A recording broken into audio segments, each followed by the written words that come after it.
Monday night at 7:30 p.m. Watch live on YouTube and make sure to subscribe. Sports on Tap's high school football coverage is presented by Raymond Felton State Farm.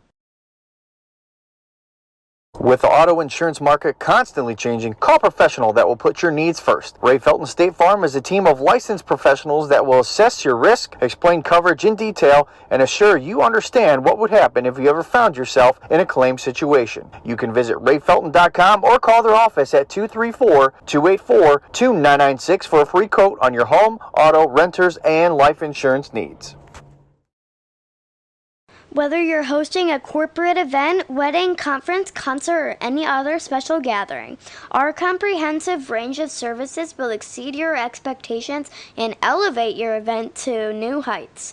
RRT Productions. We shoot, we edit, you win. Visit our website at www.rrt-productions.com. Hand-and-built leather goods. Leather goods built for life. Made by hand in the USA, all goods are made with veg-tanned leather. Some of the best quality around and made by a U.S. veteran. Check out their website, www.handbuiltleather.com.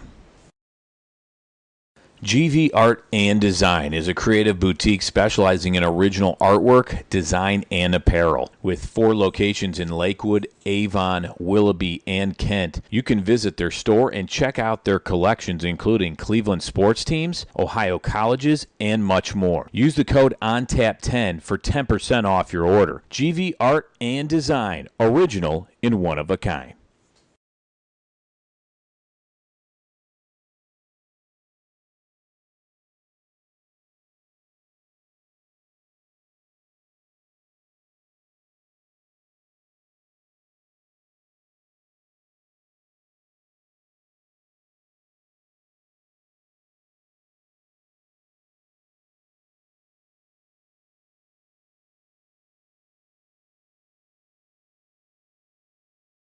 Sports on Tap's high school football coverage is on every Monday night at 7:30 p.m. Watch live on YouTube and make sure to subscribe. Sports on Tap's high school football coverage is presented by Raymond Felton State Farm. With the auto insurance market constantly changing, call a professional that will put your needs first. Ray Felton State Farm is a team of licensed professionals that will assess your risk, explain coverage in detail, and assure you understand what would happen if you ever found yourself in a claim situation. You can visit rayfelton.com or call their office at 234-284-2996 for a free quote on your home, auto, renters, and life insurance needs. Whether you're hosting a corporate event, wedding, conference, concert, or any other special gathering, our comprehensive range of services will exceed your expectations and elevate your event to new heights. RRT Productions. We shoot, we edit, you win.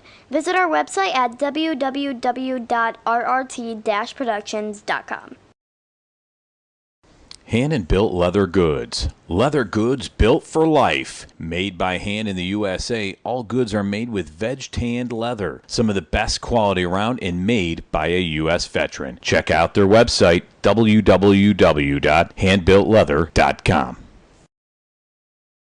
GV Art and Design is a creative boutique specializing in original artwork, design, and apparel. With 4 locations in Lakewood, Avon, Willoughby, and Kent, you can visit their store and check out their collections including Cleveland sports teams, Ohio colleges, and much more. Use the code ONTAP10 for 10% off your order. GV Art and Design, original and one of a kind.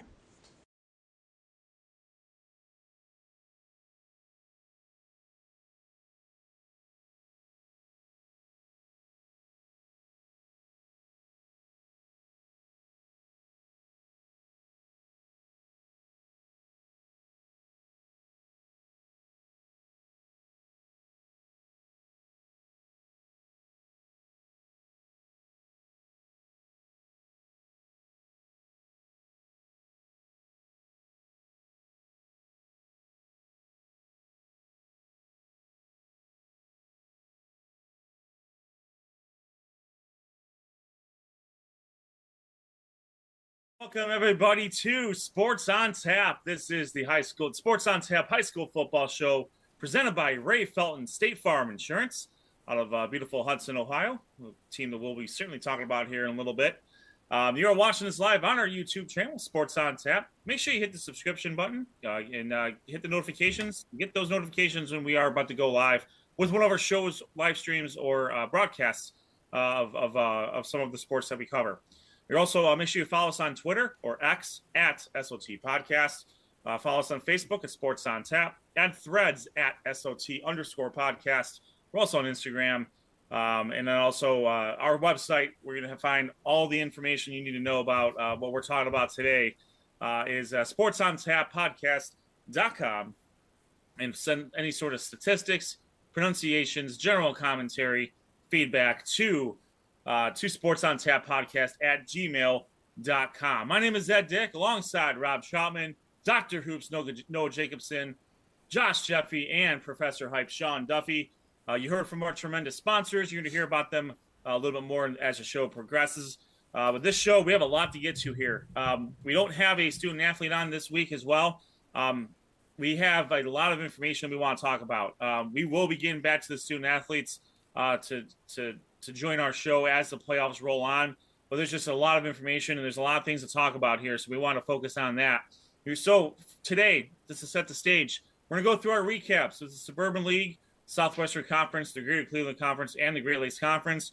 We will have our Ray Felton State Farm Player of the Week contest results. We will have the final Power 10. And then, most importantly, we're going to go through region by region all of the teams that made the playoffs from our respective conferences.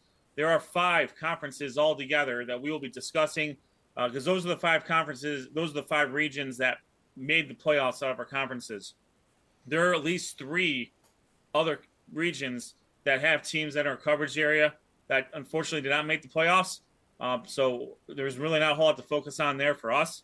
So we want to get our discussions focused on the teams that are in the playoffs, and there's plenty of them.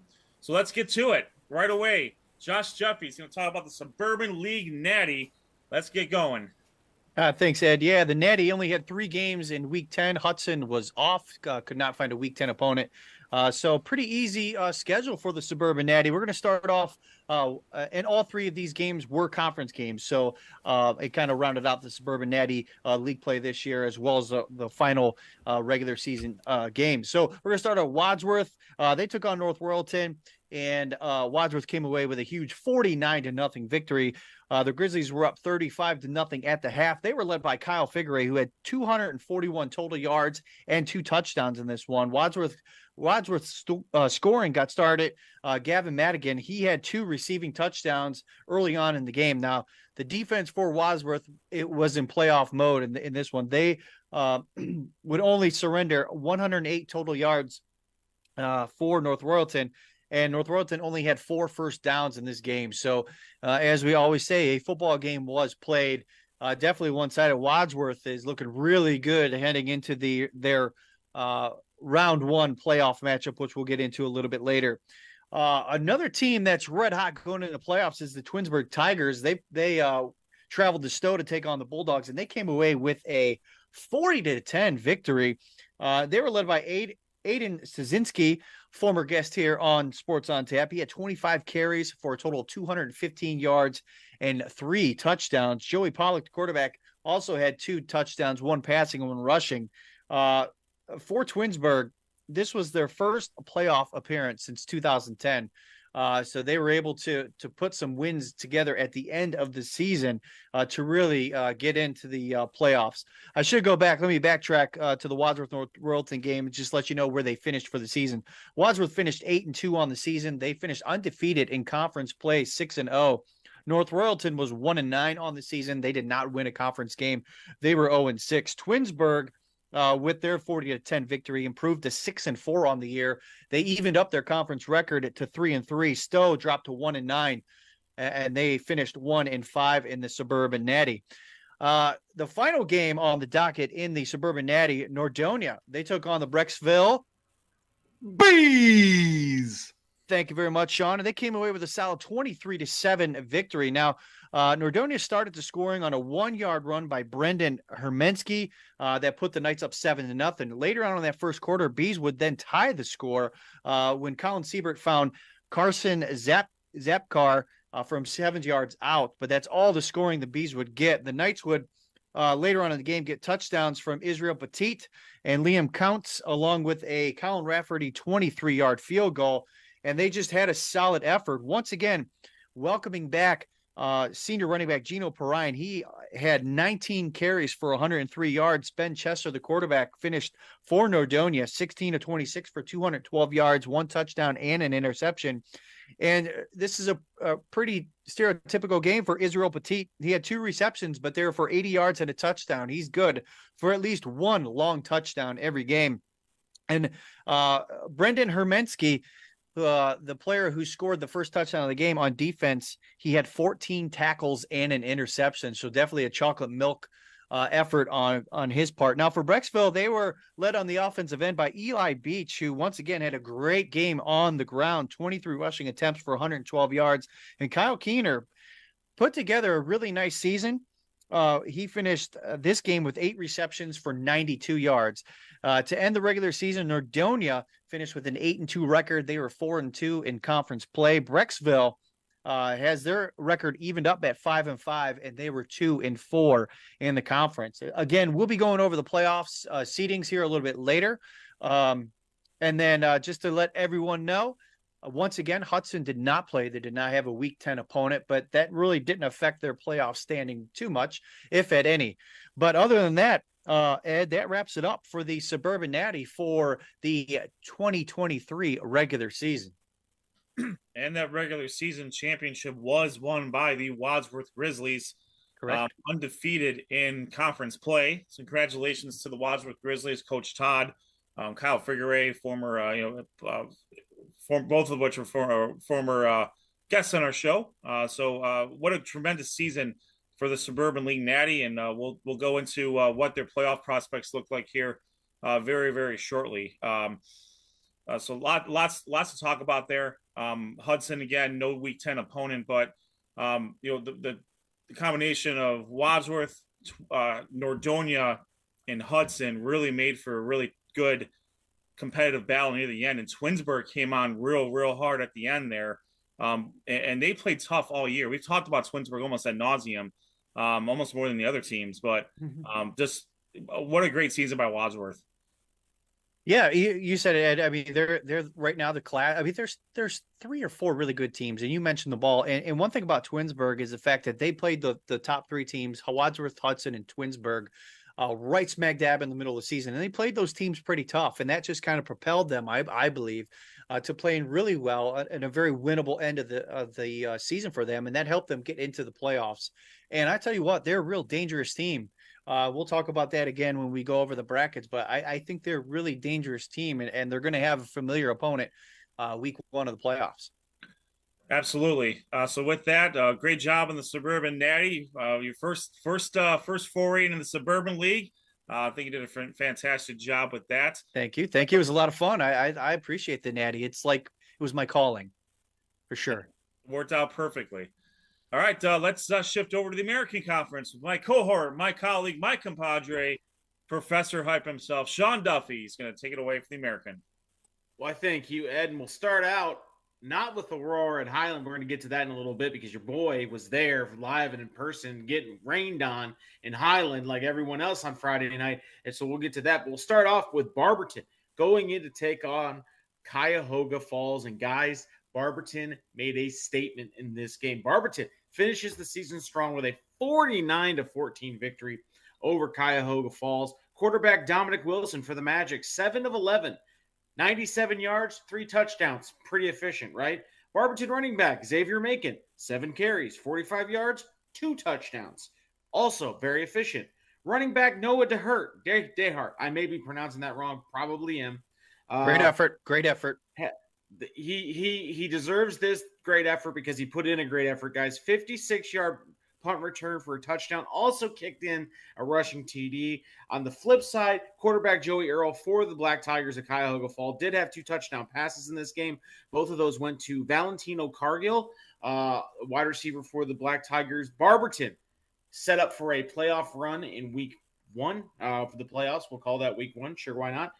Whereas Cuyahoga Falls, finishing the season 2-8, did not qualify for postseason play. Barberton finishes 6-4 overall. Next, we have probably the funnest game to follow if you're able to follow it. Talmadge ekes out a win over Copley, 42-41, to improve to 5-5 in the season for the Blue Devils. Copley falls to 1-9. Talmadge quarterback Ryan Lovelace had 3 touchdown passes in this game.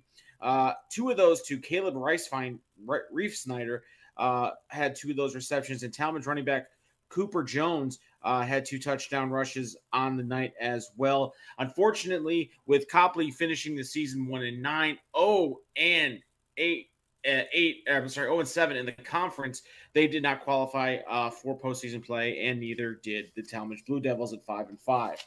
My last game before we get to our spotlight game is the Revere Minutemen qualifying, guys, for a fantastic playoff game as they get a 26-0 victory over Kent Roosevelt. They finished 5-5. This was a big-time day for defense. Sean Wick was active on both sides of the ball. He had 6 solo tackles and 2 pass breakups, along with throwing a pass, and he also ran the ball a little bit for the Minutemen, did a little bit of everything for the Minutemen. Revere moves on to their postseason journey.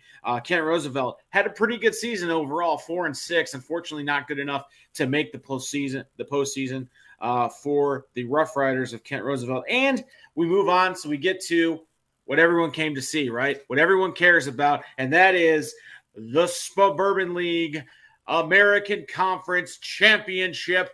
On this side, we have Aurora coming in to face Highland. It was bound to be a high explosive game full of points, touchdowns, big runs, big tackles. It was none of that. It was all defense. It was all night, and it was crazy. It was 3-0 for 3 quarters. After Dom Trevisano kicked a 34-yard field goal in the midway through the first quarter, and it was all defense all night. So much so that Aurora linebacker Tommy Tartabini had, listen to this, guys, defensively, he had 6 solo tackles.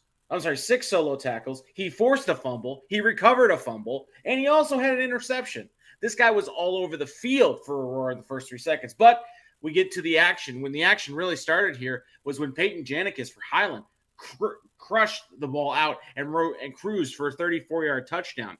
Not to be outdone, so Highland goes up 7-3 and kicks it off to Aurora. Aurora gets helped out by a really bad, like a bad hit on their starting quarterback, Brandon Lipens, who knocked him out. One play later, I'm going to make sure I get this name right because I did not get this name right in my article. So I want to make sure I get this name correct. Go ahead, do it. Great effort. I'm trying. Just give it. I can't read my own writing. I work so fast, so successfully. Okay. Ryan Dwyer. Ryan Dwyer was the backup quarterback. He threw the ball 25 on a 25-yard touchdown pass to Dylan Crassy. You may remember that name if you're a Sports Center watcher because he was the number 1 athlete or the number 1 play from last Friday night when he intercepted the ball in the end zone to secure the game against Barberton. Oh, by the way, he did it again this week to secure the touchdown for Aurora to go up 9-3 because the extra point was blocked. Now, here's where it gets a little bit crazy. Now, your boy was trying to tweet, X, whatever you want to call it, to update all 25 million followers that we have. During that time, Coach Bob Mahalik, Riverboat Bob, decided to kick an onside kick rather than burying them deep. Now, it's either going to be a goat or great. And it turned out great for Aurora because Aurora recovers the onside kick, forcing the Hornets to use all of their timeouts to get the ball back with about 25 seconds on the 10-yard line. It was a wrap. Aurora escapes 9-7 over Highland. looking at some of the great coverage that the Medina Gazette, the Cleveland.com, and all of them did, Coach Mahalik surprised everybody, including Coach Mike Gibbons. And Coach Mike Gibbons gave him all the props in the world for making that call. It was a gutsy call, man. I'm telling you. I was standing, I believe, next to the Highland AD or somebody who was wearing a Highland jacket, I'm pretty sure. And I was amazed because I looked up and realized, why does Aurora have the ball and why are they at midfield? Turns out they had an onside kick. Guys, this was insane. But your Suburban League American Conference champion is the Aurora Greenmen. It's a heartbreaking loss for Highland. They got to rebound because playoffs start next week. Both these teams are well in the playoffs. Both these teams sit in the 3 spot in their respective regions and their respective divisions. So we'll see how their journeys end up. But, guys, that was a great game. It was fun to watch. It was a defensive game all night. It was really fun to watch. As we put out on our poll, our Suburban League Player of the Week nominee is none other than Kyle Figueroa, who finished the week with 241 total yards and 2 touchdowns. Yeah. I had it split up because he had 175 yards rushing and 66 yards receiving and 2 touchdowns. Yep, just use math. That's all. I don't do math. I break it up. That's how I do math. But that's all there is to talk about here in the Suburban League American Conference. Ed, we had some great games. We had some really, really surprising outcomes, and we got some teams that are playing next week. No doubt. Revere, making the late season push, sneaks in to the Division 3 Region 10 playoffs. We will reveal who their opponent will be here shortly. But congratulations to the Aurora Greenmen. They do take the Suburban League American Conference Championship. They knock off Highland. That is an unreal decision made by Coach Mahalik. At the end of that game, you take the lead, and I can honestly, I think no one saw. Obviously, no one from Highland saw that coming, but I don't think anyone did that game would have seen that coming at all. No, and we talk about Aurora, and that's a great call, but I think if anyone who watched that game saw Aurora was a bend but don't break defense all night. They allowed Highland. Highland had opportunities. They stopped them on a 4th and goal.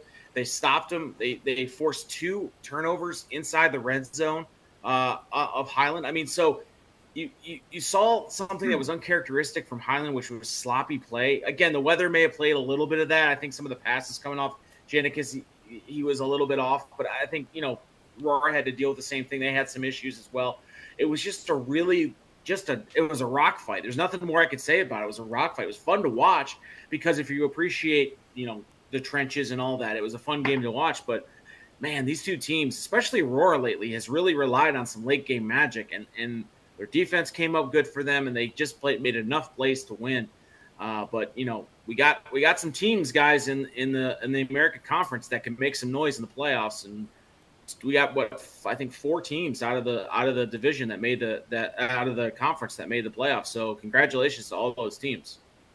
And we will look forward to seeing what their matchups look like here in their respective regions here in a little bit. Sean, great work with the Suburban League as always.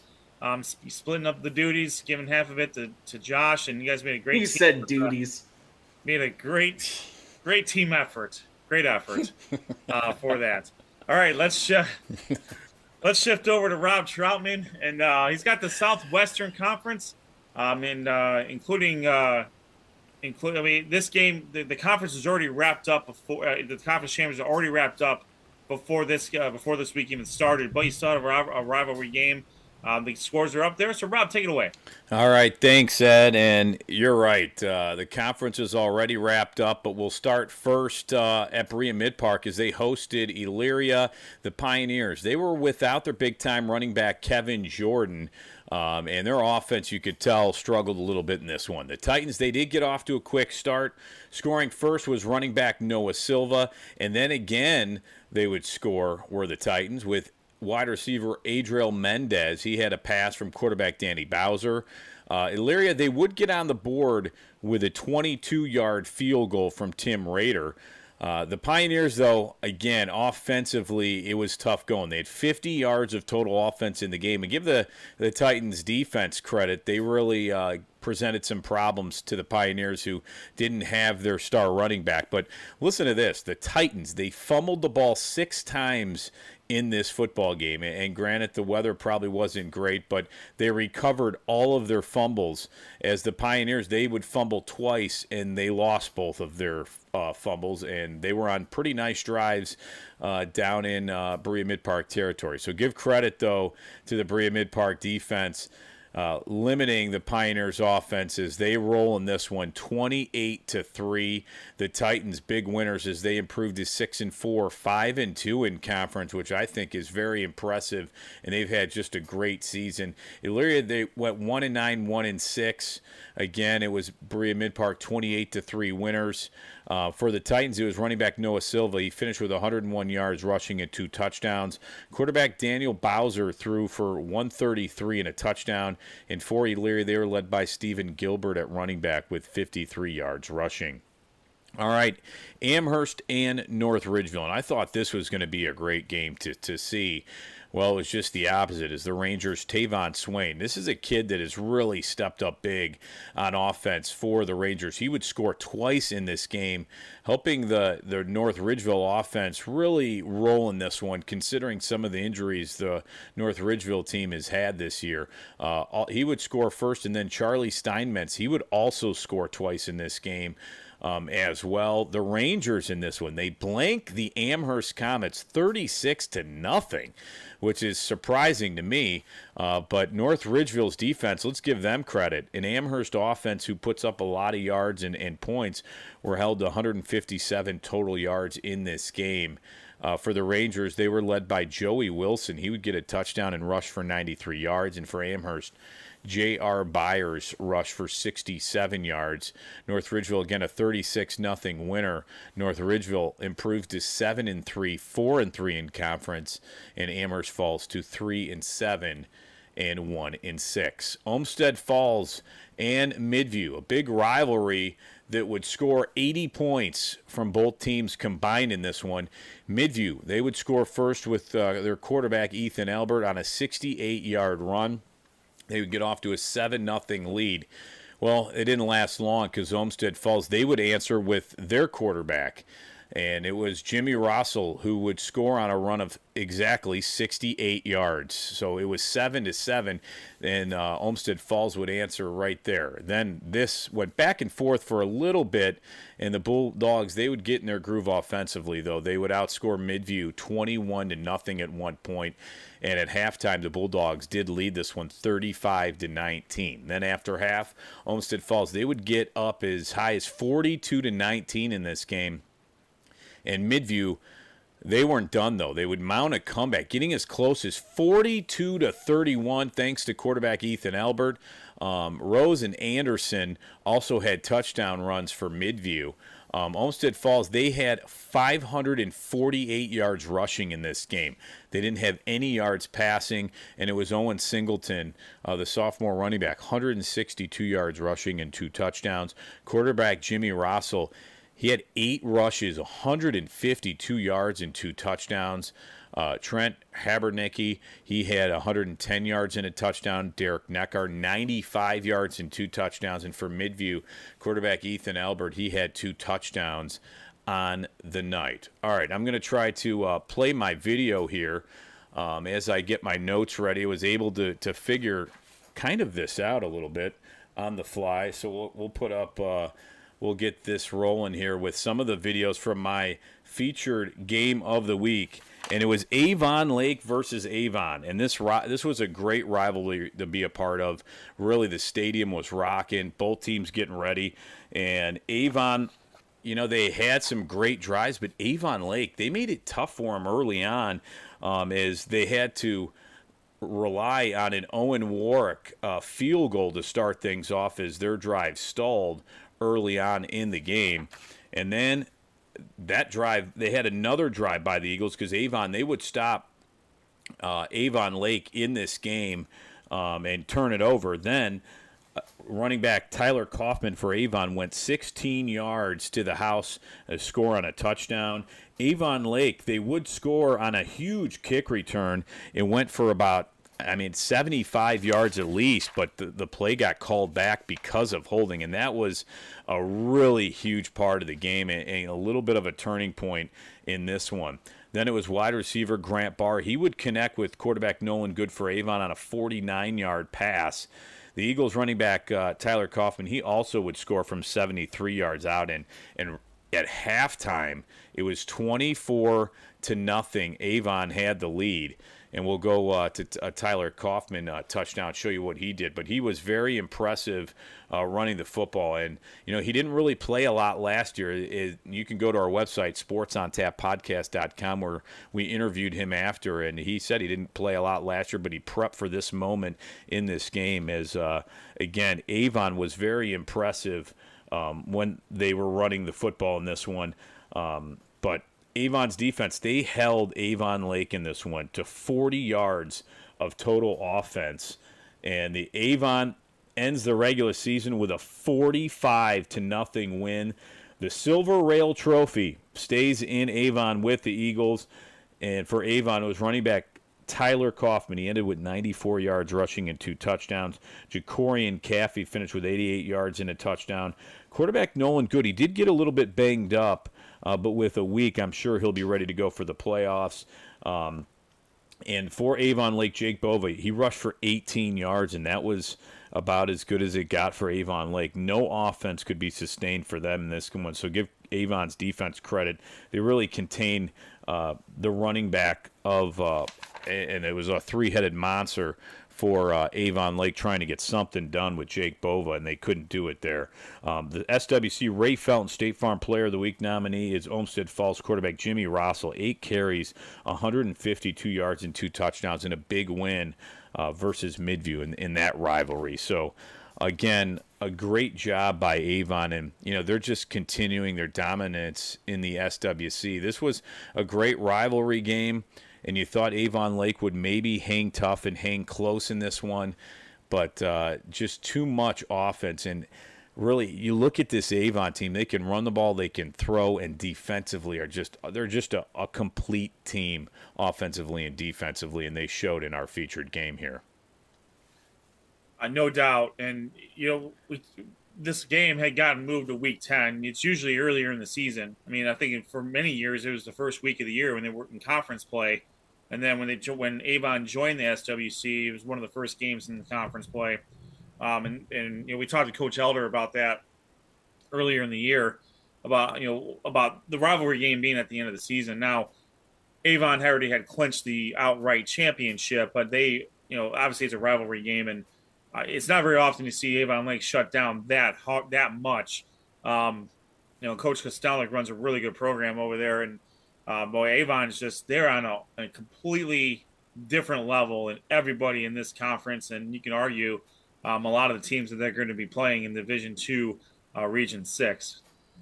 Yeah, I mean, again, like you said, Ed, they're a complete team in this one, and you're right, it might have been a different story if this game was played early on in the season like it usually is, because there's pretty competitive games early on, but in this one it was not a lot of highlights in the second half there, and there's the the video. It was pouring down rain. It was really tough for both teams to really get moving here. But again, everybody wants to win the Silver Rail Trophy, and they were very excited. This Avon team, I think Coach Elder was pretty happy with the win overall. Obviously, 45-0 against a really good Avon Lake team. But I'm interested to see what they do going into the playoffs, because now they lost their last two. They lost to Ridgeville and Avon just continues to be dominant. And Coach Elder, though, he keeps his team focused on the prize at hand and says, we played a really good team. We played well, but there's still things they can improve. But finding a Tyler Kaufman now, I mean, he looked really good. And I know they wanted to kind of help Jacorian Caffey a little bit there, give him a break. And I wondered about that in this game, already wrapping up the SWC. So we'll have to wait and see, too, with Nolan Good. He got a little bit banged up there in the game, but he was walking under his own power. He looked fine, but I think Avon Lake was bringing a little bit of pressure for him. So we'll have to wait and see about that. And we'll see Avon. Avon obviously going to be in action. They did clinch the #1 seed in Division II, Region 6, which we kind of anticipated, probably even regardless of what happened here. They had built up such a points lead due to their earlier victories over Glenville and Canton McKinley, not to mention that everyone else they've defeated up to this point. Also, congratulations to Berea Mid Park. They have finished the season on an absolute roll. Coach Hunick has the Titans playing really, really well. In fact, only 2 conference losses in SWC play, and that's nothing to shake at there. That's a team right now that is playing really good defense, and they're very opportunistic on offense. Yep. Their only blemishes so far in conference play are from Avon and Avon Lake, and Avon Lake was the first conference game of the year, so you can kind of see where things are at.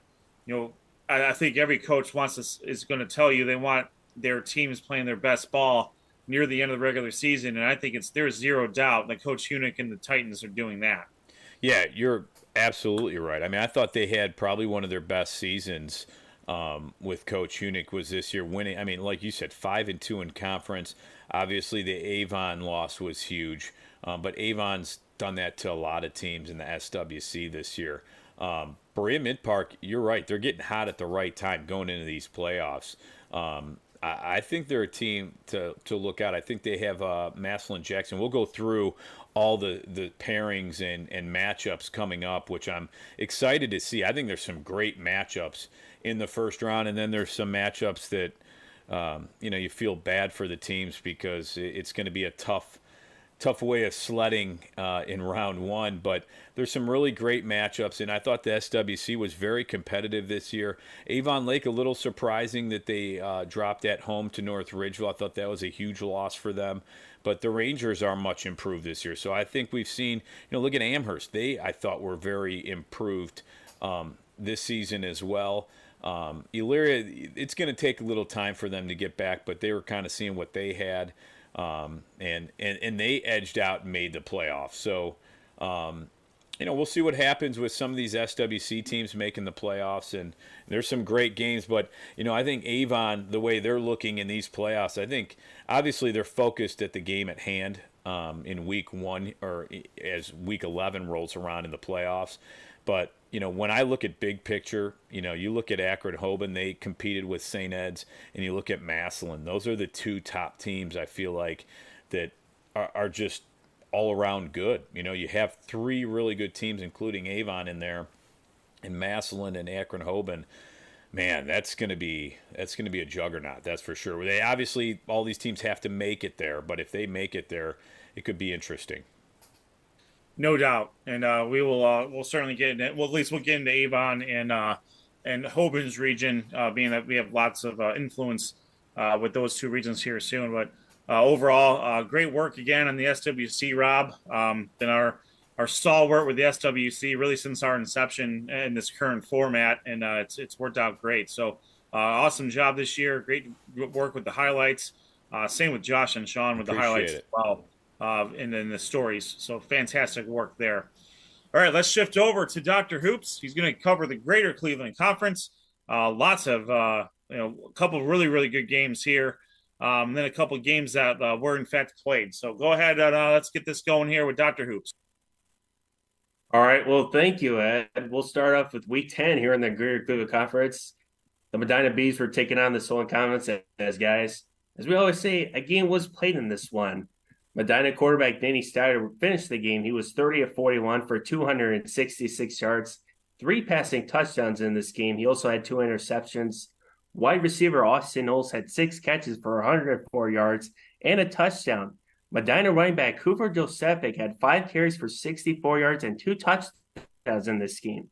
Solon quarterback Luke Cormuth was 18 of 32 for 181 yards and 3 interceptions. Wide receiver Brian McQuaid had 4 catches for 74 yards. In the end, Medina was able to win 35-0 over Solon. Medina improves to 7-3, 5-2 in conference play. They are the number 6 seed in Division I Region 1 playoffs. For Solon, they finished the year 1-8, 0-6 in the playoffs. And this was their last game in the Greater Cleveland Conference, as they will be heading next year to the Suburban League Natty next year. And then moving on to the next game, the Menor Cardinals, they were taking on the Euclid Panthers. And before, I just kind of want to talk about the stats and the people who are watching live here at Sports on Tap. During the pregame show, junior Jack Sawyer, who played for the Menor Cardinals in their middle school, he was bravely battling with an aggressive forearm cancer, and he was named an honorary captain and came onto the field for the pregame torn test. That's just unbelievable. For Euclid, their intern head coach, Tony Fisher, he came out into the field and gave Jack Sawyer a gift. I think it was a Green Bay Packers jersey, which was unbelievable. Shows the kind of respect that he has for him, Jack Sawyer, and that Menor community. And Menor, for Euclid, they even joined the tribute video with wearing their yellow T-shirts with the Cancer's Battle slogan, and they even took the field wearing the yellow uniforms. Guys, it just shows that it's more than football. It's about life, and it just shows the kind of respect that Euclid has for Menor, and that's just unbelievable support of sportsmanship that Euclid has with Menor. Getting back to the stats, Menor quarterback Sky Fox, who was the GCC Ray Felton Player of the Week, had 206 passing yards and 4 touchdowns. Running back Gino Kordzinski, again, if I pronounce it wrong, I am sorry. He had 108 rushing yards and a touchdown. For Euclid, Marquise Hall had a 63-yard rushing touchdown in this game. Rynell Turner had a 3-yard rushing touchdown, but in the end, Menor was able to hold off Euclid 48-12. Menor goes to 7-3, 6-1 in conference play. They are the number 5 seed in Division I Region 1 playoffs. For Euclid, they dropped to 1-9, 0-6 in conference play. They are the number 15 seed in Division I Region 1. The next one, the Battle of Heights. It was the Cleveland Heights Tigers going up against the Shaker Heights Red Raiders in this one. It was a pretty close matchup in this one. Guys, as I always say, I continue to say his name every week, and I still say it. Running back Marquise Do-It-All Davis had 24 carries for 144 yards and 3 touchdowns in this game. On the year, he has 217 carries, 2,087 yards, 32 touchdowns. Possibly a Northeast Ohio frontrunner for Mr. Football, guys. This kid has just been unbelievable this year, and he's riding that Cleveland Heights offense, getting into the playoffs, and it's going to be a dangerous weapon for him. But give credit to their second running back, John Gordon Jr., who scored on 3 times on 3 different occasions. He had a 75-yard kick return touchdown, a 98-yard rushing touchdown, and he had 9 carries in this game. He also had a 60-yard touchdown reception in this game. What a game by him, by John Gordon Jr. Just that kind of backup running back role model for him and Marquise Davis. For Shaker Heights, quarterback Abdullah Ahmad was 14-32 for 204 yards and a touchdown. Running back Cornell Beard had 20 carries for 153 yards and 2 touchdowns. Wide receiver Kyle Waits had 7 catches for 152 yards. In the end, Cleveland Heights was able to win 41-31. They clinched the outright GCC conference. Congratulations to Coach Cleveland Heights and Max Stevens in their first year in the Greater Cleveland Conference, winning this year 41-31 over the Red Raiders. They improved to 9-1 overall, 7-0 in conference play. They come in as the number 2 seed in Division I Region 1. For Shaker Heights, they dropped to 7-3, 4-3 in conference play. They are the number 9 seed in Division II Region 5. Last but not least, guys, the Brunswick Blue Devils. They were taking on the Strongsville Mustangs in the Battle of the Boston Road and our Sports on Tap feature game of the week. And guys, Brunswick, they made a statement against Strongsville. They told the Mustangs, we own the Battle of the Boston Road. They won 17-16 in this one. For Strongsville, quarterback Harsh Bartel had 2 passing touchdowns in this game. Michael Moreau and Jeremy Knopf got those passing touchdowns. But the biggest thing for Brunswick, it came in 5:15 left in the game. Cohen Issa had a 19-yard interception return that gave Brunswick the win to 17-16 over the Mustangs. Brunswick improves to 3-7, 3-4 in conference play. They will come in as the number 14 seed in Division One, Region One. For Strongsville, they dropped to 3-7, 2-5 in conference play. They are the number 13 seed in Division One, Region One. And before we get to our next segment, let's jump into Josh Steffi, break down, see how the game he covered at Brunswick. Josh, take it away. Yeah, thanks, Noah. Yeah, you kind of summed it up. There was a lot more in this game to what was written in the newspapers or written online. And you started off, this game was sloppy, like we were out there, a lot of rain, and it really hurt Brunswick, especially in that first half. There was quite a few turnovers. In fact, on the first drive of the game, you mentioned it, Brunswick did fumble, and then Strongsville was able to score that touchdown. Michael Marrero caught that touchdown pass, but the extra point was blocked. And then later on in the game, Ethan Roxanich found Hayden Swarm on a great 39-yard touchdown reception, made it 7-6. And then Strongsville was just kind of chipped away, and they actually ended up having a 16-7 lead in the third quarter.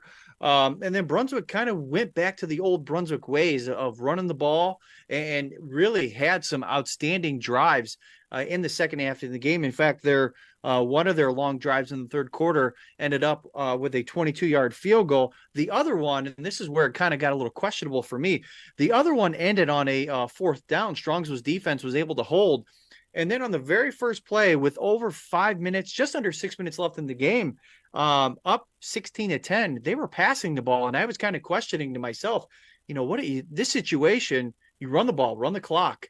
And on the very next play, after I said that, it was that pick six for the Blue Devils, and give credit to the Blue Devils. They were able to take advantage of what I thought was some questionable play calling on the part of Strongsville's, on the part of Strongsville. I mean, you're up by 6, over halfway through the fourth quarter with the weather conditions the way they are, run the ball. And if you can't make them run the ball, pin them deep, play field position. But that came back to bite them a little bit. And the Blue Devils came up winning this game. I had a chance to, talk to Coach Manzoni afterwards, and you can tell he really wanted this game for sure.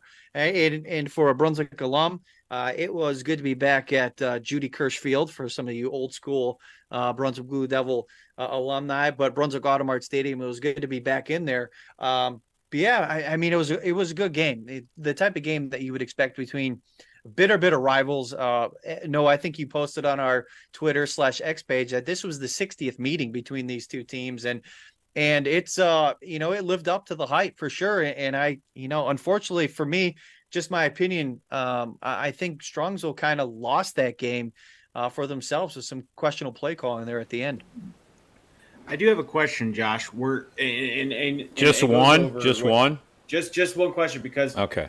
We talked a lot in this week about, gambling, obviously with Aurora gambling on the onside kick. Do you think it was a gamble, or do you think it was more of that's what they've been doing all year? Why go away from it? No matter what the weather, no matter what the situation, we're going to be Mustangs till we die, whatever. Like, is that kind of, were they successful at all running the ball all night? Or was it one of those things where they were seeing more success passing, or they found something in that Brunswick defense where they made an adjustment? Well, I'll be honest with you, Ed. I mean, the offenses for both these teams weren't, whether it was the weather or whatever the case, they weren't on fire. They weren't lighting it on fire. And it just wasn't the fact that they were passing the ball. It was actually the play calling. I mean, they lined up shotgun, and it was a quick out. And the cornerback did a great job reading the play and anticipating it, and went and got the interception. I just think from – as a coach, you should be able to at least play the field position game, find out you're going to have a group of 4 or 5 running plays that you have in your stable. So use those, try to see. And if you can't get them, at least you can run 2 minutes, 3 minutes off the clock, punt the ball, and let Brunswick go downfield and let your defense try to win the game for you.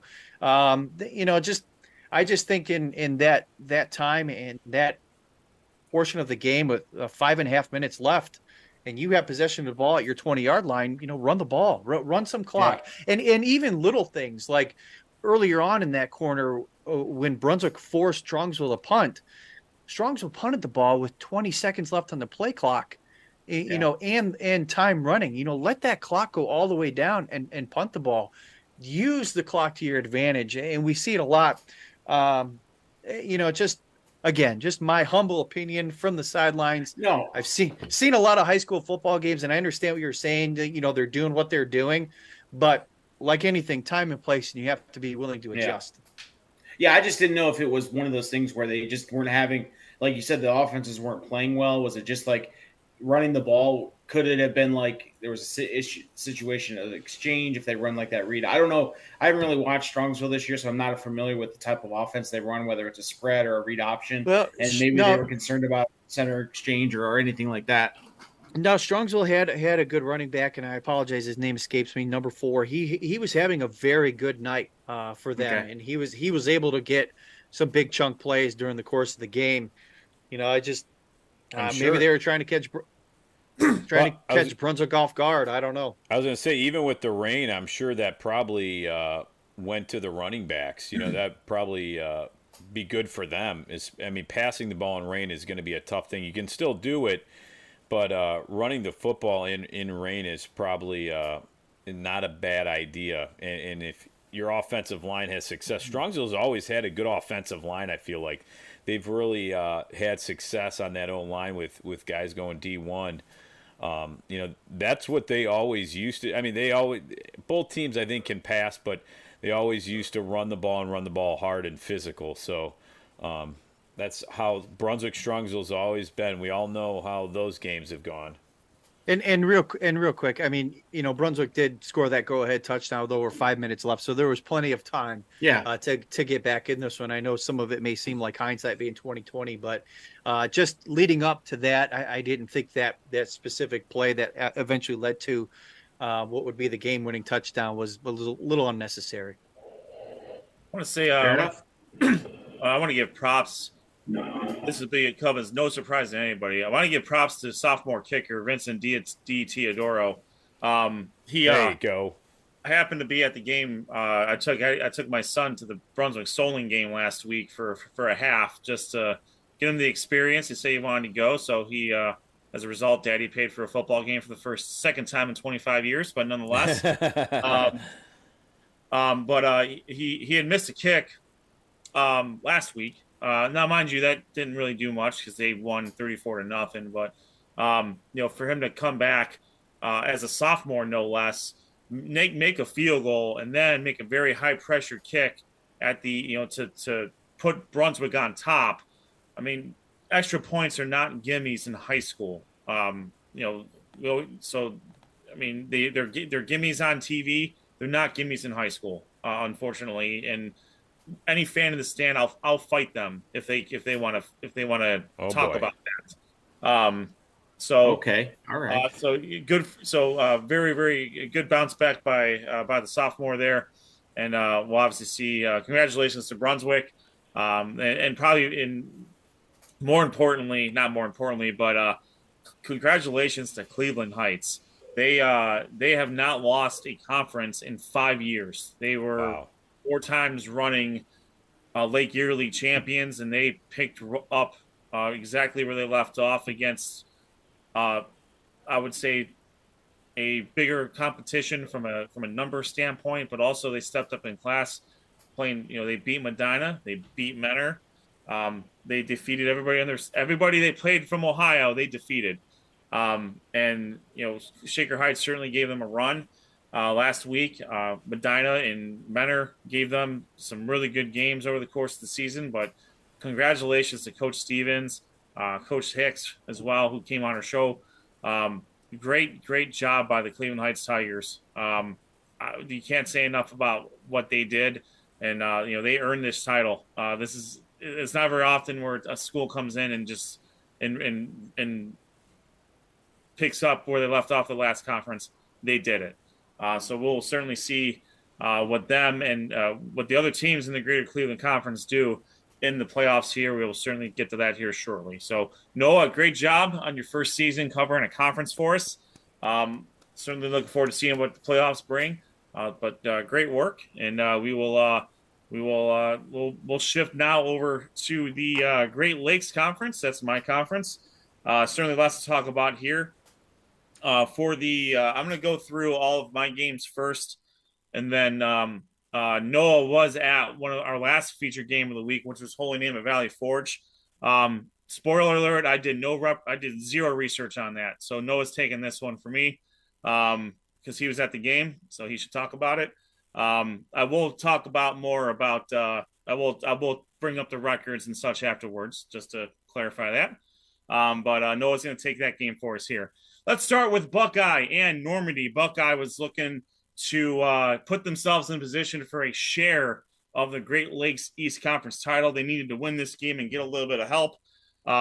Bucks running back Troy McCann kicked off the scoring with a 1-yard touchdown run. Normandy answered with an 85-yard touchdown pass from Elijah Gray to Austin Stash. But Buckeye, they took no chances. They proceeded to hammer the Invaders into the ground.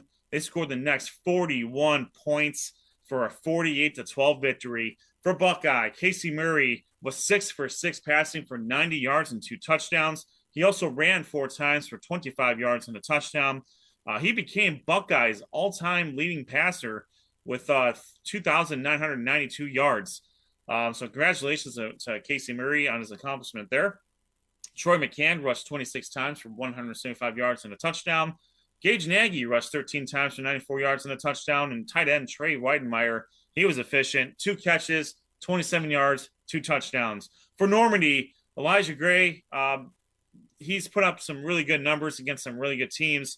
Buckeye was on mission this night, and Elijah couldn't get on track here. He had 5 of 20 passing for 103 yards and a touchdown. 85 of those came on 1 pass play. So the rest of his night, Buckeye made his life miserable. He did rush 10 times for another 75 yards. Austin Stack had 3 catches for 127 and a touchdown. But Buckeye wins a share. Oh, sorry, shouldn't say that. Buckeye improves to 8-2 overall. They were 3-1 in Great Lakes East play. They are the number 7 seed in Division I, Region 10. Normandy falls to 1-9 overall. They are 1-3 in the conference. Unfortunately, they finished number 17 in Division I, Region 1, narrowly missing a playoff berth. Lakewood took on Brush, and this game had more implications than I think anyone ever realized, and I'll explain that here shortly. But Lakewood needed to win this game to make the playoffs in Division II, Region 6. Brush has 0 problems playing the spoiler. Not a whole lot in this game from the Lakewood side, but Avery Holt did throw a touchdown pass to Avery Severino. Don McCulloch also had a touchdown, but unfortunately for the Rangers, the Brush Arcs come in and they defeat Lakewood by a score of 45-35. Lakewood falls to 2-8 overall, 0-4 in the GLC East.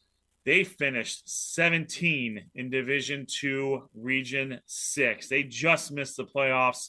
And when we get to the West, I'll explain a couple other things that happened because of this game. Well, one of the things because of this game. Brush, they improved to 2-8. They finished their season 21st in Division II, Region 5. Sean, let's go to the West Conference here real quick. All right, this was Bay took on North Olmsted. This game was fantastic. North Olmsted has really come alive with Colin Willard coming back. I mean, we talked with Coach Brediger about this before the season, and Colin Willard was set to play a major role in the team, taking over for Xavier Balson and Jared Kelly, and he has certainly proven that since he's been back. But for Bay, Brendan Spellman scored 2 touchdowns and take a 14-0 lead for the Rockets. Willard tied the game with a rushing touchdown, and he also caught one from Tommy Horsfall. Spellman scored another touchdown to restore the Bay lead to 21-14. But Horsfall found Michael Pacifiumi for a 12-yard touchdown pass in the 4th. North Olmsted goes for 2. Willard stopped short off of the shotgun snap. Bay recovers the onside kick. They hold on to a 21-20 win over the North Olmsted Eagles. For Bay, Brendan Spellman, 29 rushes for 192 yards, 3 touchdowns. Rocco Hereditario, 9 rushes, 119 yards for Bay. North Olmsted's Colin Willard had a rushing and a receiving touchdown. Tommy Horsfall had 2 passing touchdowns. Michael Pacifiumi caught the other touchdown. With the win, Bay ups their record to 8-2 overall, 4-1 in GLC West play. They are the number 8 seed in Division III, Region 10. They will host a playoff game. North Olmsted drops a 2-8 overall, 2-3 in the conference. They are eliminated as the number 22 seed in Division II, Region 6. All right, Fairview and Rocky River. A game was played. Rocky River ushered Fairview out of the Great Lakes Conference with a 40-0 victory. I think we all know that Fairview was outmatched on this one, really through no fault of their own. But Julian Patty for Rocky River, 12 of 17 passing for 205 yards and 3 touchdowns. He also had a touchdown on the ground. Nick DeSalvo, 8 rushes, 109 yards and 2 touchdowns. He also caught a pass for 10 yards. And TDs were also caught by Oren Grieve, Rowan McDougall, and, of course, Ryan Ricchetti. Rocky River with the win improves to 9-1 overall, 5-0 in conference play. They are the Great Lakes Conference West Division champions. They qualified as the number 5 seed in Division III Region 10. They will host a playoff game. Fairview ends their Great Lakes Conference run at 1-9 overall. They were not able to get a victory in GLC West play. They finished as the number 23 seed in Division II Region 17. I do want to say it was a great cover in Fairview for their time in the Great Lakes Conference. They were one of the charter members. But with the evolution of the conference as it has progressed, lots of Division II and some Division III schools have come in, and it kind of populated Fairview out of this conference. They head to the Chagrin Valley Conference, which is a very competitive conference in their own right. But there's some schools that are more along the enrollment numbers of Fairview. And Fairview, I think it's a great move for not only for the conference, but also for Fairview. We're going to see Fairview for the rest of the season, rest of the school year in Great Lakes Conference play. They do have a very good basketball team. They've proven that over the years, so we'll see what they can do there. But it was definitely great to cover Fairview. Glad we were able to get there for a game. But they came across a buzzsaw that is Rocky River. All right, Westlake took on Elyria Catholic. Big game for Elyria Catholic. They needed to get a win here. But Westlake jumped to a 13-7 halftime lead. An 8-yard run by Matthew Porcelli and 2 field goals by Sean Evilsizer, covering 35 and 22 yards out, give him a 13-7 lead. Anthony DiMartinez scored from 2 yards out for Elyria Catholic's only score of the first half. And then Porcelli had another 35-yard touchdown run. Sam Brucieri rushed one in from the ground from 15 yards out as well. Westlake gets a 27-7 victory over Elyria Catholic. Sam Brucieri was 6 of 8 of passing for 38 yards. He also rushed 9 times for 30 yards and a touchdown. Matthew Porcelli, 35 carries, 287 yards and 2 touchdowns. This is a tough one for Player of the Week. But Westlake also had 4 sacks. They forced 5 turnovers. Westlake's defense was fantastic. For Elyria Catholic, Timmy Phillips had 3 sacks. Graydon Rollins had 21 tackles. Anthony DiMartinez, 7 carries, 25 yards and a touchdown. He also had 54 yards receiving on 2 catches. He also recovered a fumble on defense too. Brady Engel, 11 of 17 passing for 128 yards. Elyria Catholic drops to 3-7 overall, 1-4 in conference play. They missed the Division IV Region 14 playoffs by minuscule amount of points.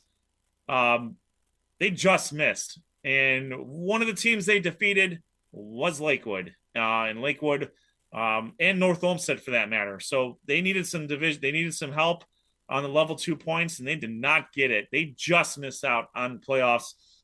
Westlake, though, improves to 7-3 overall, 3-2 in conference play. What a great season by Westlake. They are the number 8 seed in Division II Region 6. They will host a playoff game. So congratulations to the Westlake Demons there. All right, let's shoot it over to Noah Jacobson, Dr. Hoops. He was at the Holy Name Valley Forge game, our last SOT feature game of the week. All right, well, thank you, Ed. And yeah, I was at historic Byersfield on Friday night for the Battle of Parma Heights. It was the Holy Name Green Wave taking on the Valley Forge Patriots. And guys, this game did not disappoint. Even though I was soaking wet and it was cold out on Friday night, wearing my rain jacket and my beanie, this game did not disappoint. Holy Name's defense started the game out with a 3-and-out on Valley Forge's offense. And on the first drive, for Holy Name, it was Andrew Cole scoring that touchdown, but Valley Forge will respond as Dan Kuehl had a rushing touchdown in this game, followed by Ben Farson, who would make the score 13-7. But Holy Name will respond as Andrew Cole will get his second rushing touchdown in this game. But Valley Forge will respond, getting a field goal with just under a minute left to go on 16-14. But the biggest play to end the first half was an Andrew Cole touchdown pass to Jawan Bryant. I could tell a lot of Valley Forge were not happy about this, folks, as they were possibly looking for a pass interference. No flags were called on this one, as Holy Name will go leading into halftime, 21-16. And then heading into the third quarter, it was basically the same score as nobody scored in the third quarter. But the biggest play for Holy Name, it denied on their defense. Alan Butler had an interception with just about 6 minutes left to go in the game. Had a pick six, returned it for a touchdown to make the score 28-16, as Holy Name will defeat Valley Forge 28-16 to tie. It was actually a three-way tie for the Great Lakes East Division Championship. So congratulations to the Holy Name Green Wave, Coach Dan Wondolewski, and all the players. And guys, as you know, Holy Name, this was their last game in the Great Lakes Conference. Same with Valley Forge for Holy Name. It kind of feels like, I kind of felt like that game would get them into the playoffs, but they were just close of getting into the playoffs. But it feels like they made a good statement because they will be going into the North Coast Conference next year. They made a good statement to these other teams next year. And again, congratulations to Valley Forge also. They would also clinch the Great Lakes East Division title, even though they lost that game. It was their first conference title since 2002. So congratulations on both of those teams. And we'll just throw it back to Ed. Yeah, great job on that game there, Noah. It was being Holy Name's last game in the conference for conference play. We didn't know if they would have a chance to get into the playoffs. Unfortunately, as you mentioned, they also just missed out on the playoffs. And there also was a very similar culprit, that being Lakewood. So Lakewood not only in this, again, I'm just stating the facts here. Lakewood had a chance to clinch the playoffs for themselves. Unfortunately, they did not win. With the victory, they would have also gotten Elyria Catholic and Holy Name into the playoffs in their respective regions. So it's so, you got butterfly effect all over the place here with how these rankings start. And as you mentioned, a three-way tie for the Great Lakes East Championship between Buckeye, Valley Forge, and Holy Name. And I gotta say, if I'm Division III Region 10, Holy Name hasn't had the best of seasons up to this point, but we know that they know how to turn it on in the playoffs. They've won a lot of games in the playoffs in the last few years. They were in Division 4 this time around, and even though it would have been a low seed, they have the experience from deep runs in Division 3. So Holy Name, again, not able to get into the playoffs for Division 3 or Division 4 Region 13. Again, Elyria Catholic just misses in Division 4 Region 14. Buckeye, as the conference champions of co-conference champions, gets in as the number 5 seed. And then Valley Forge is the number 11 seed in Division 2 Region 6. They will be on the road there. All right, that is all we got for our recaps. We are going to take a quick break, hear from our sponsors. When we get back, we will reveal the Great Lakes. We will reveal the Ray Felton State Farm Insurance Player of the Week contest winner, and then we will go through the Power 10 and, of course, our playoff regions. All right, stick around to hear a word from our great sponsors, and we'll be right back. Football coverage is on every Monday night at 7:30 p.m. Watch live on YouTube and make sure to subscribe. Sports on Tap's high school football coverage is presented by Raymond Felton State Farm. Have you compared insurance rates lately? Are you satisfied with your current insurance provider? If not, look no further than Ray Felton State Farm, a proud sponsor of Sports on Tap. For a free quote, call his office at 234-284-2996 or visit him online at rayfelton.com. RRT Productions. We shoot, we edit, you win. Visit our website at www.rrt-productions.com. For handmade quality leather products, check out Hand and Built Leather Goods. Check out their website, www.handbuiltleather.com. GV Art and Design, original and one of a kind. Check them out on their website at www.gvartwork.com and use the code ONTAP10 to get 10% off your full order. GV Art and Design.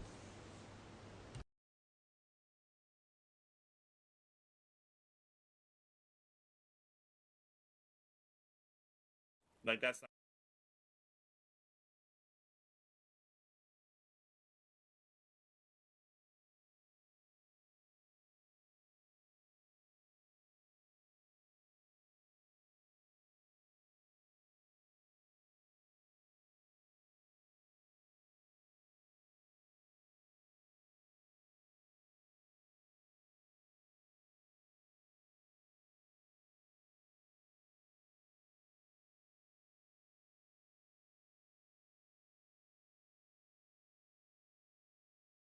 Welcome back to Sports on Tap. This is the high school football show presented by Ray Felton State Farm Insurance. You got to hear from all of our tremendous sponsors: Ray Felton State Farm Insurance, RRT Productions, GV Art and Design, and hand-built leather-made goods.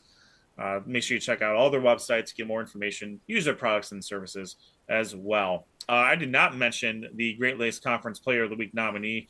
That would be Bay Village's Brendan Spellman. He had 3 touchdowns off of 29 carries, 192 yards.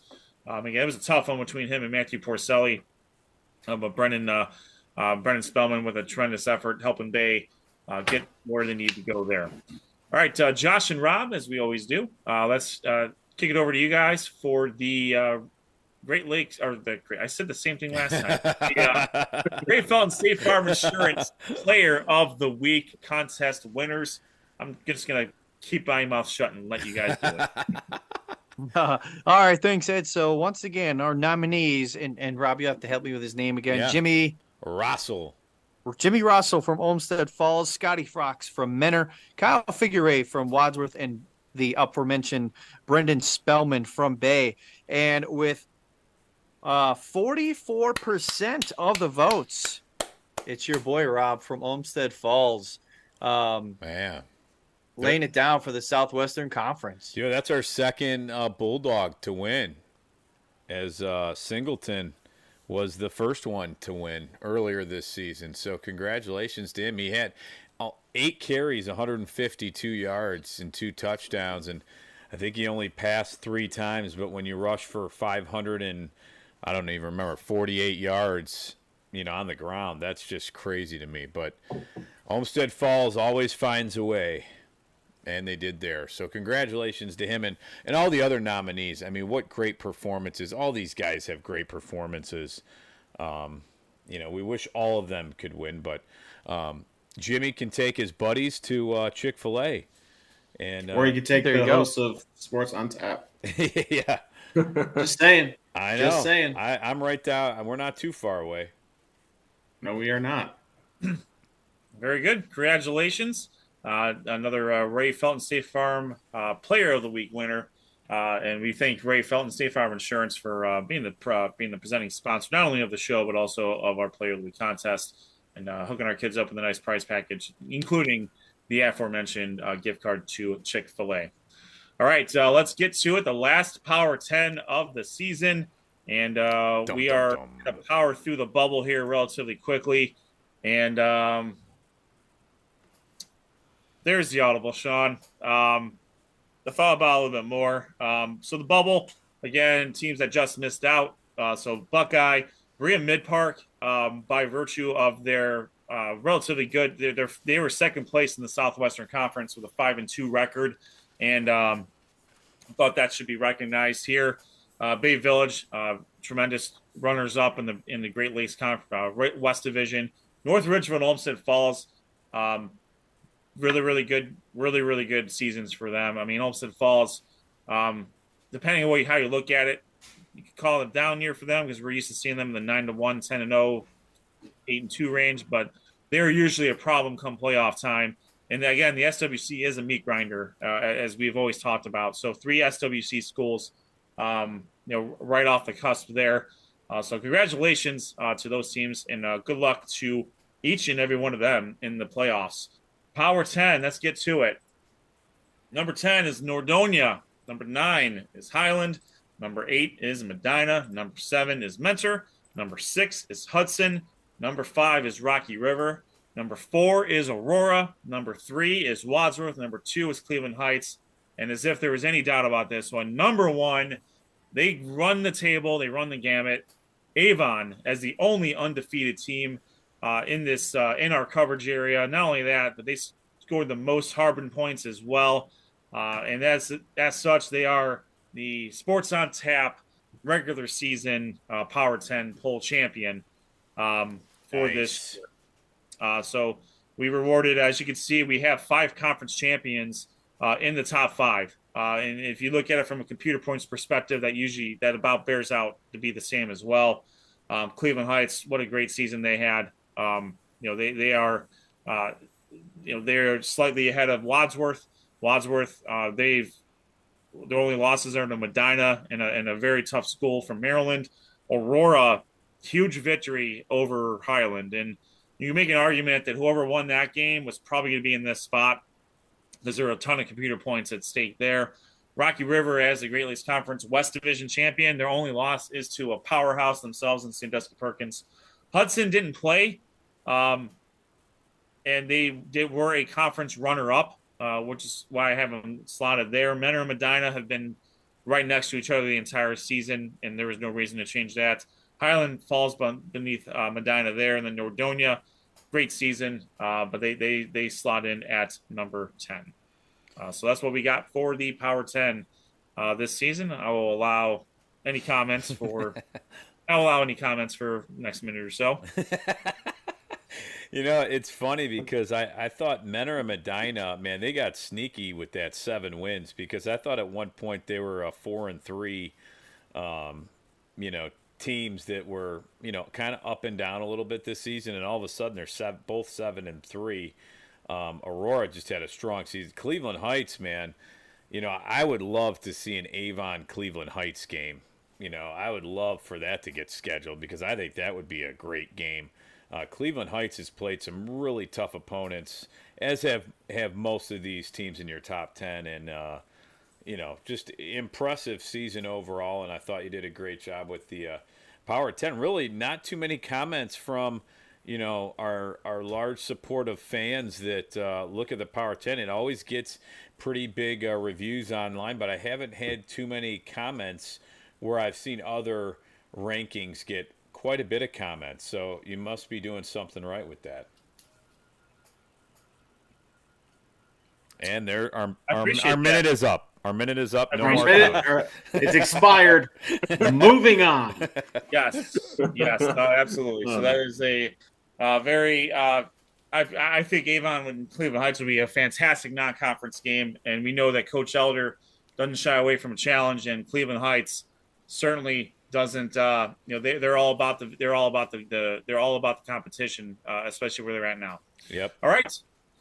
So that is that. Sean is taking back over the screen, and here we are. This is it. The division. We're going to talk about 5 regions. First, Division 1, Region 1, heavy influence for the Greater Cleveland Conference here, with a little taste of the Southwestern Conference and the Suburban League Natty as well. So right now, it's going to be the reigning, defending, undisputed Division 1 champions, the St. Edward Eagles. They are going to host Elyria. Let's go. Cleveland Heights is going to host Euclid in a rematch of the Greater Cleveland Conference play. Brunswick is going to travel to Wadsworth. These are former Pioneer Conference foes. These 2 teams have not played as long as I can remember, and I've been paying attention to this for a long time.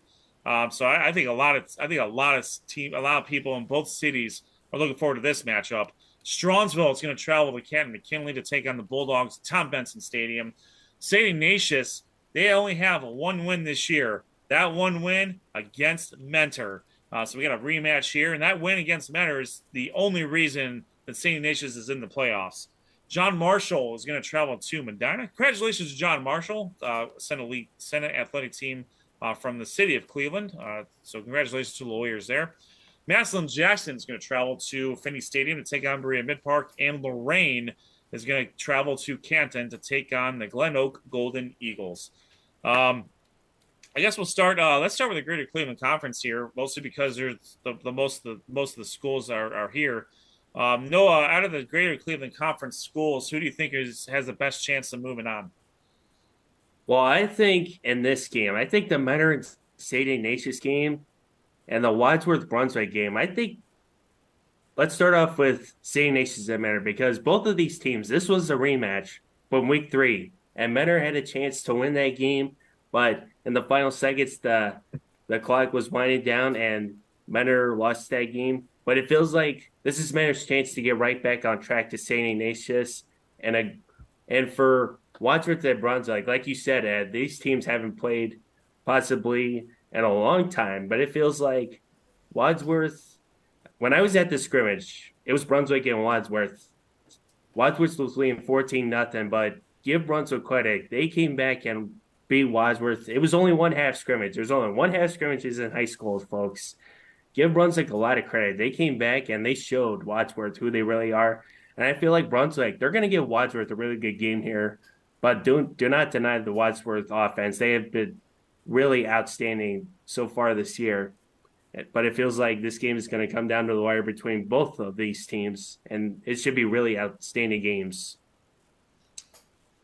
And Josh, I agree with you. I agree with you, Noah. I'm looking forward to the Brunswick Wadsworth game. If nothing else, is because they're Medina County rivals, and they haven't played in forever. They're around the same enrollment. Wadsworth might be a little bit lower than Brunswick, but they're both Division I at this point. So this will be a great battle. I'm looking forward to seeing how that's going to turn out.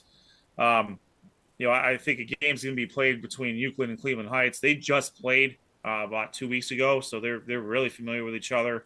And Strongsville, coming off of that tough loss to Brunswick, they get to travel to McKinley, and McKinley is smarting from a 35-0 loss to Maslin.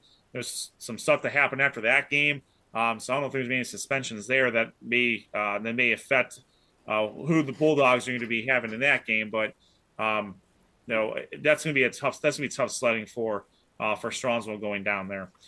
Josh, Wadsworth, from the Wadsworth side, from the Natty side, what do you think about Wadsworth's chances, not only against Brunswick, but if they are able to get past Brunswick, they have a looming rematch potentially against Medina if they can get by John Marshall?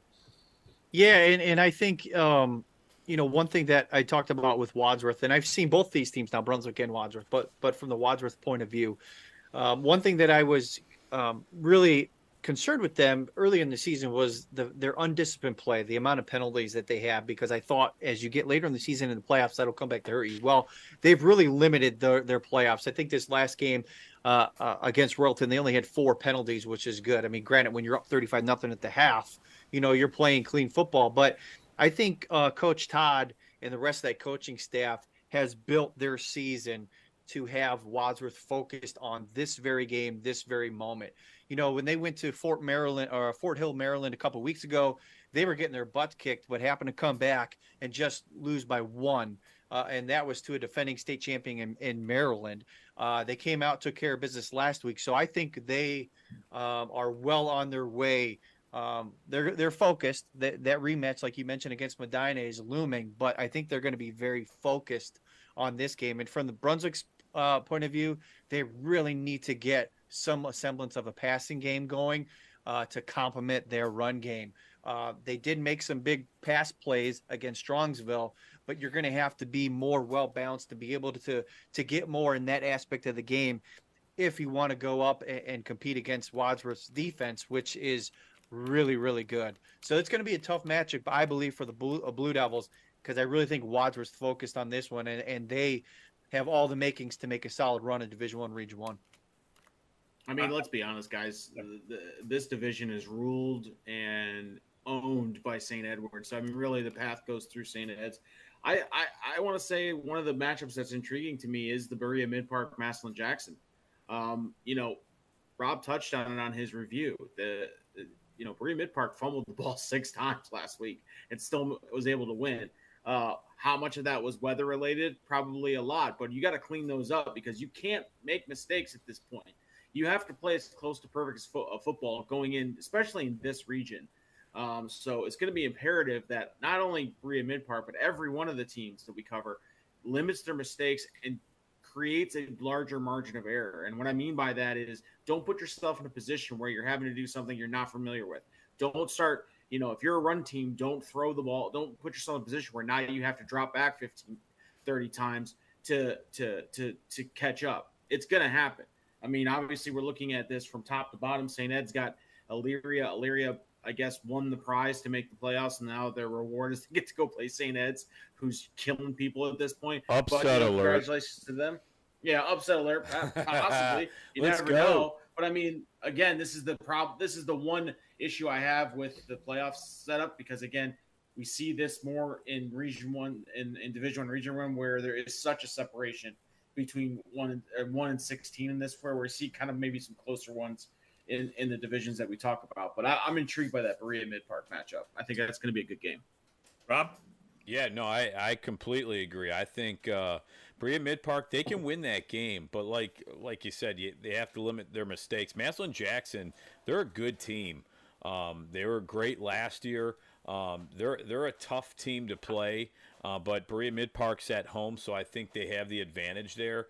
Berea Mid-Park too, they're getting hot at the right time. They've really played some good football, offensively and defensively. They have weapons really all over the field on offense. That they have the speed, especially defensively. They have some big boys up front that can really stop the run, and that's going to be a really, really fun game to watch.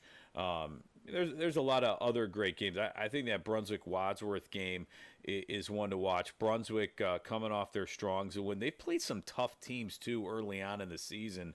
With the likes of Avon. They played Olmsted Falls. And they played tough against Olmsted Falls. They were pretty close. And Cleveland Heights, let's remember that game. Cleveland Heights is a great team, and Brunswick had them on the ropes for most of that game. So that's going to be a battle in that game. Elyria got an unfavorable draw, but they're probably just happy to get in the playoffs. I know Coach Fox was mentioning he wants some of his players to get some looks, so this might be a good chance for colleges to obviously take a look at some of the St. Edward players, but Elyria does have some good players, and now's their chance to really show on the big stage.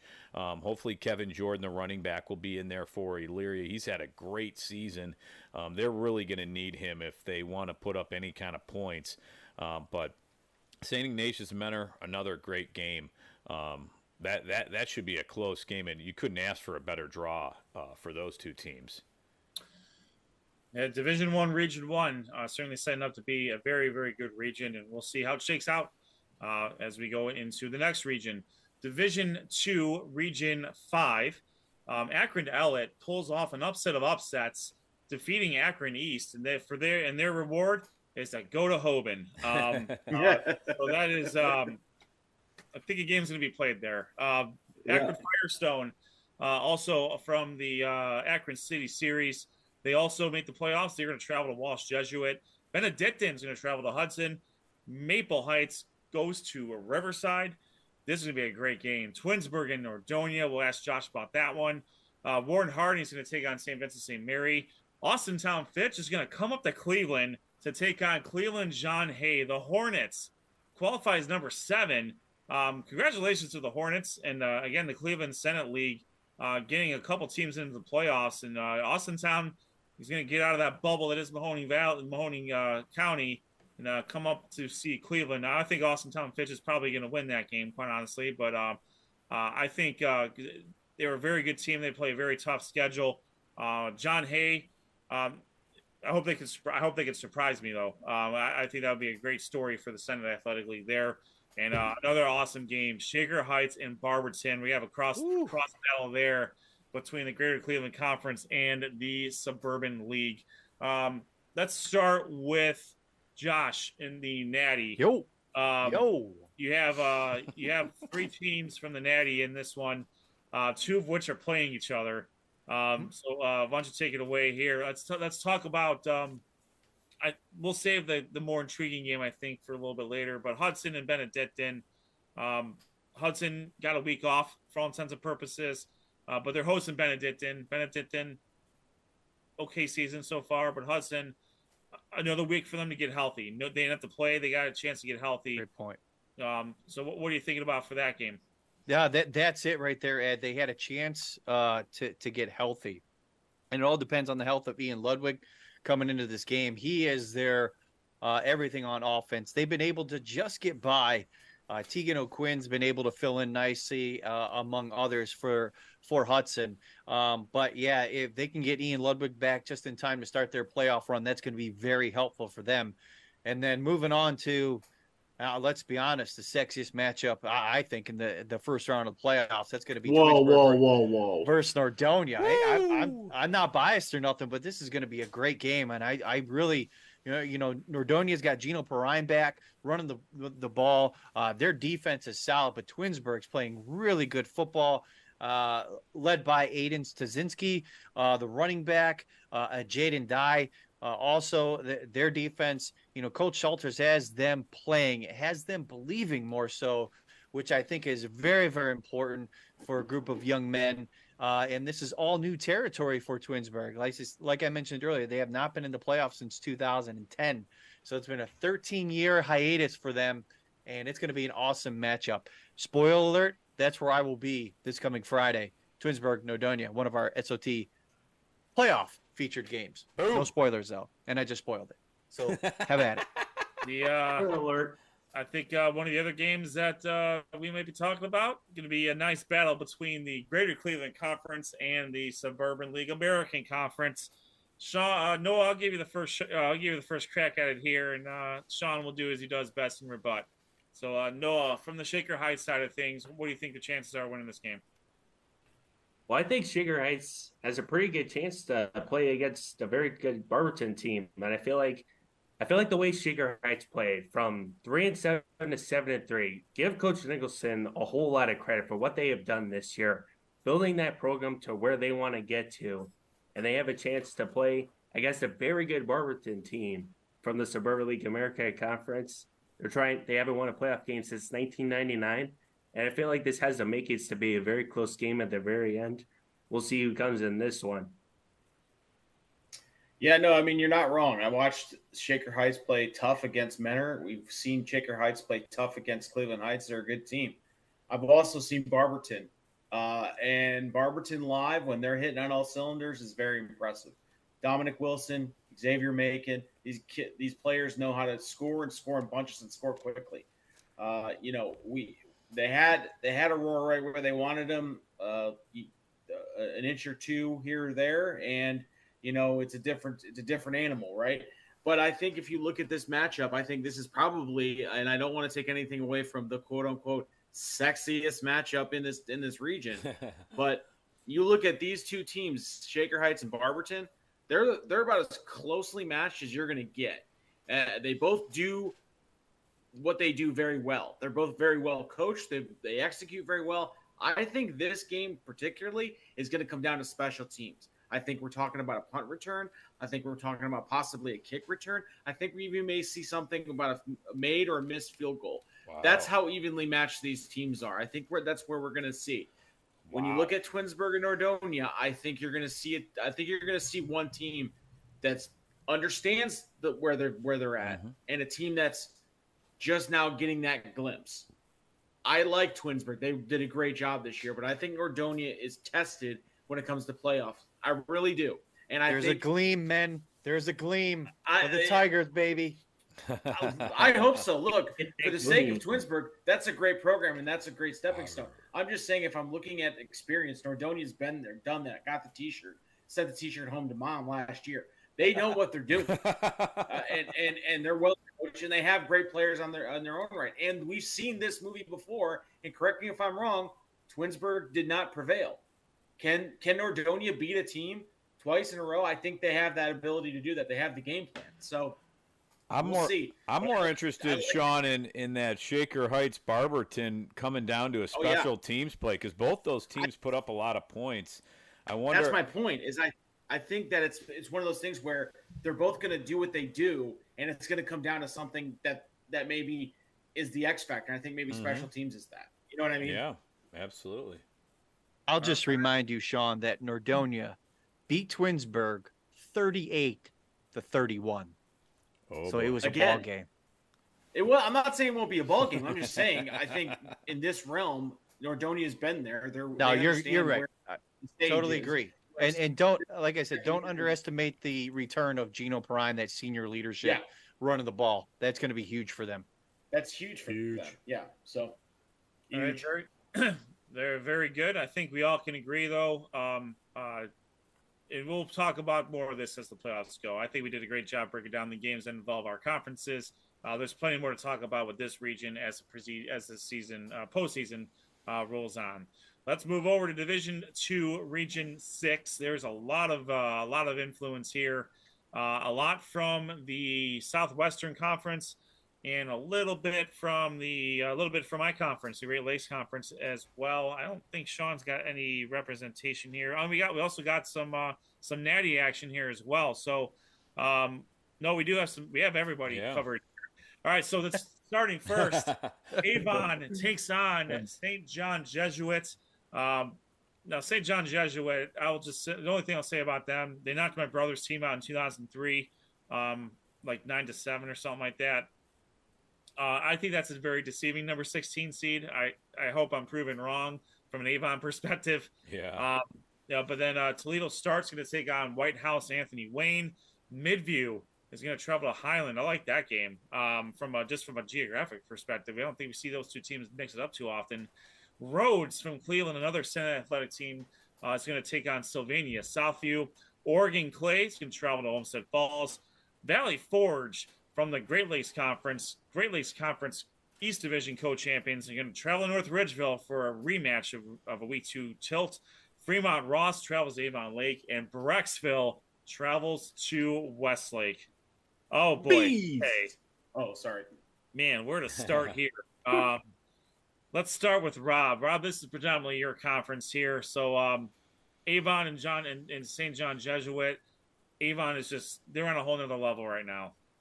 Yeah, I mean, offensively and defensively, they play both sides of the ball. They just have weapons all over the place. Whether, they're looking to run the ball or Nolan Good needs to pass, he has weapons at tight end and wide receiver that can make plays.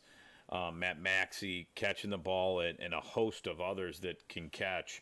But Avon can't take this team lightly. Even though they're the number 16 seed, Avon needs to come out quick. Sometimes, I know they start a little slow.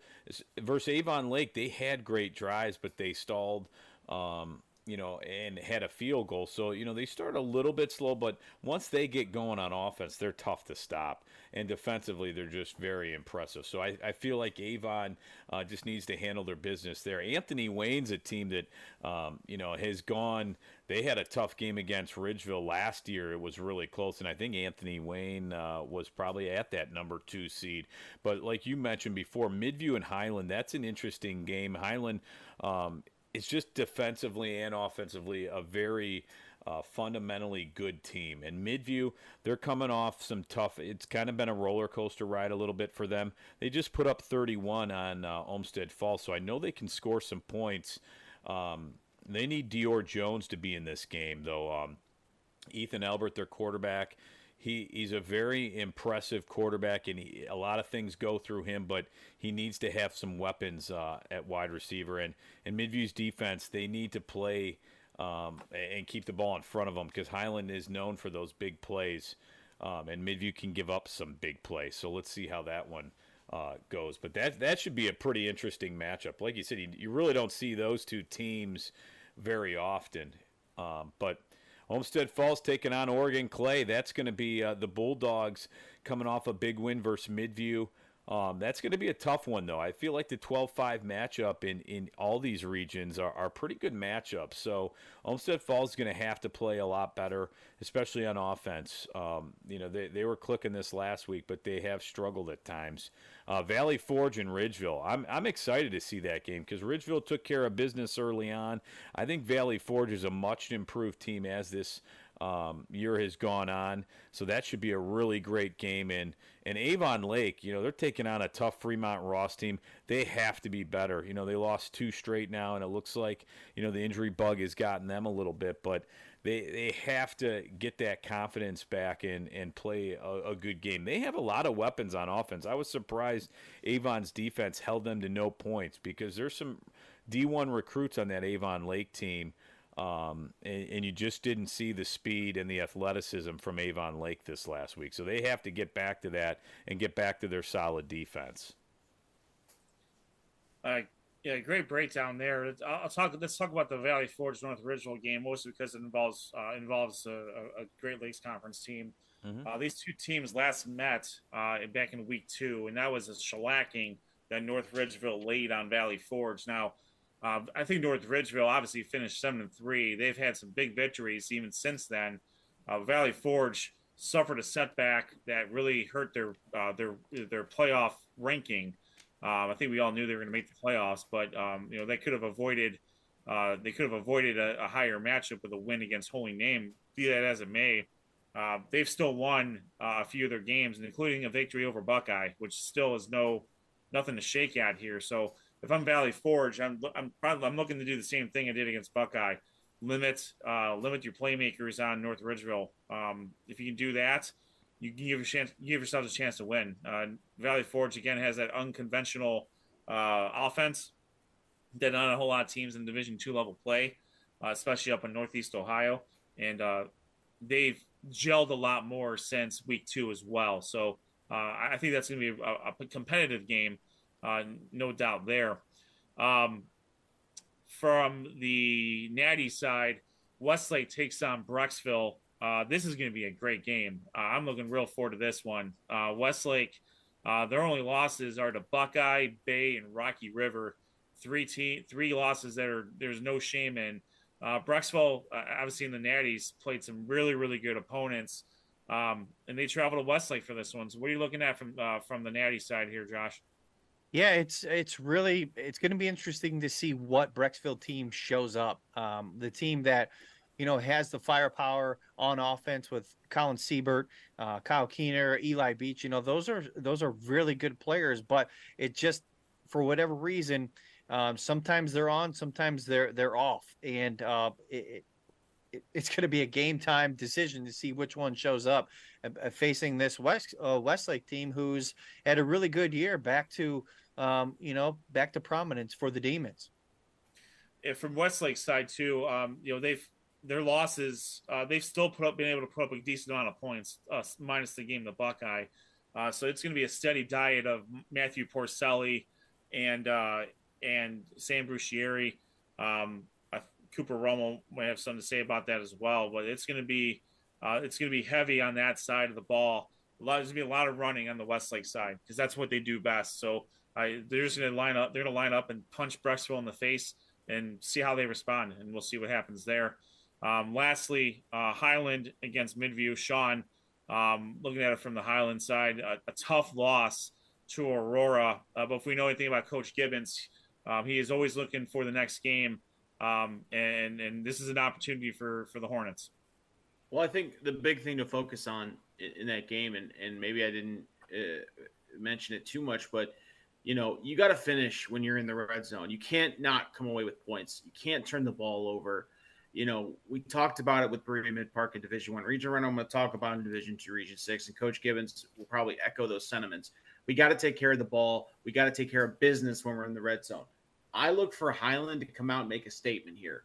Midview's is a very good team, and if they are not careful, they could run into a situation much like Olmsted Falls did, where they took them lightly and they got punched in the mouth early and they had to play from behind, and that caused them to do some things that maybe they weren't comfortable with. Thing with Highland is they could beat you running the ball, and they prefer to beat you running the ball, but they can throw the ball as well. Peyton Janikis is a good quarterback. He can scramble when he needs to, but he can also put the ball on the money when he needs to as well. So I think Highland is a little bit more well-rounded than Midview. I like them to come into this, but again, let's be honest. I mean, this is Avon's division. This is Avon's division until otherwise notified.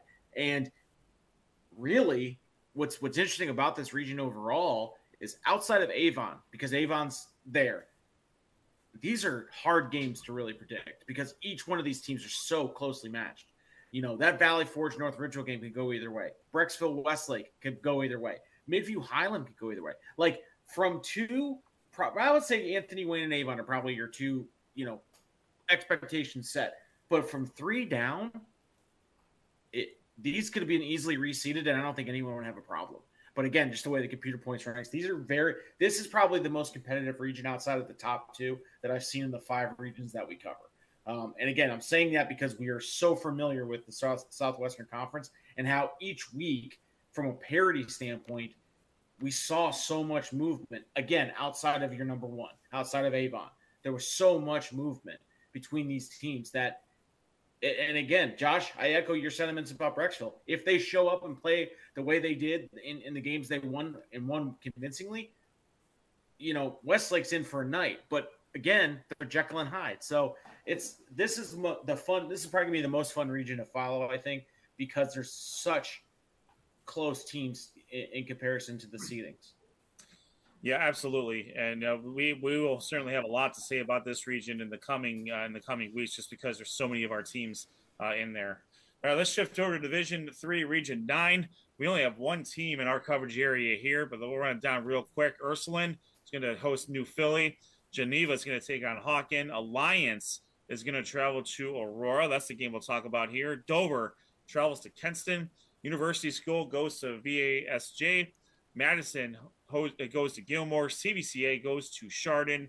And the defending Division III state champion, the Canfield Cardinals, are going to go to Akron East for a game against the Akron City Series champion, the Akron East Dragons. So Alliance and Aurora, Sean. From what I understand, Alliance is a pretty good quarterback. Yes, they do. So obviously the key is probably going to be to stop him. What else? What does Aurora need to do? Well, I think the big question for Aurora is, as I mentioned, that last play for Aurora was not thrown by Brandon Lipens, their starting quarterback, who is a very good quarterback for them and has been a stalwart for them all year. You got to concern perhaps he took a shot to the head, which was why they were in that position to score that touchdown. Is he going to play? I also saw Enzo Cantanilla. He was very effective on both sides of the ball. The thing with Aurora is they don't mind being in a rock fight. They don't mind being in a shootout. So they're a team that's they're a reactive team, if that makes sense. They kind of play to the game that they let the game come to them rather than try and dictate all year. They're perfectly fine in a 9-7 game as we saw last week. But they're also perfectly fine having to come from behind, make a defensive play, and win 35-33 like they did against Barberton. But as Coach Mahalik said on this show when we interviewed him, he said, you want to be playing your best football as you round out the year. And Aurora was given the opportunity to be battle-tested coming in to the playoffs. So it's set up well for them. They got their championship, and now they move into that 3 slot against an Alliance team. And I think their defense is enough to keep that in check a little bit. Again, you look at this division, and it's weird because over the last few years, Ed,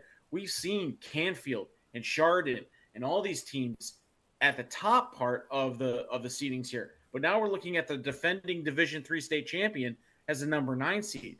We're looking at Chardon as a 7 seed. The team that's leading the way right now is Youngstown Ursuline. I don't know anything about them. Same thing with Geneva. I don't know a lot about these teams, but these teams maybe are one of those that have been waiting in the wings while the Chardons of the world and the Canfield have had their time. So we'll see. Could Aurora make a run here? They're like I said, they're a team that kind of just plays the game that comes to them. So it could be a definitive win on Friday, or it could be a mind-boggling loss by safety. For all I know, just the way these games have been playing out for Aurora over the last couple of weeks. So it's going to be interesting to find out what kind of team Aurora has, but I certainly expect them to put on a show as they always do. That team is just so well coached.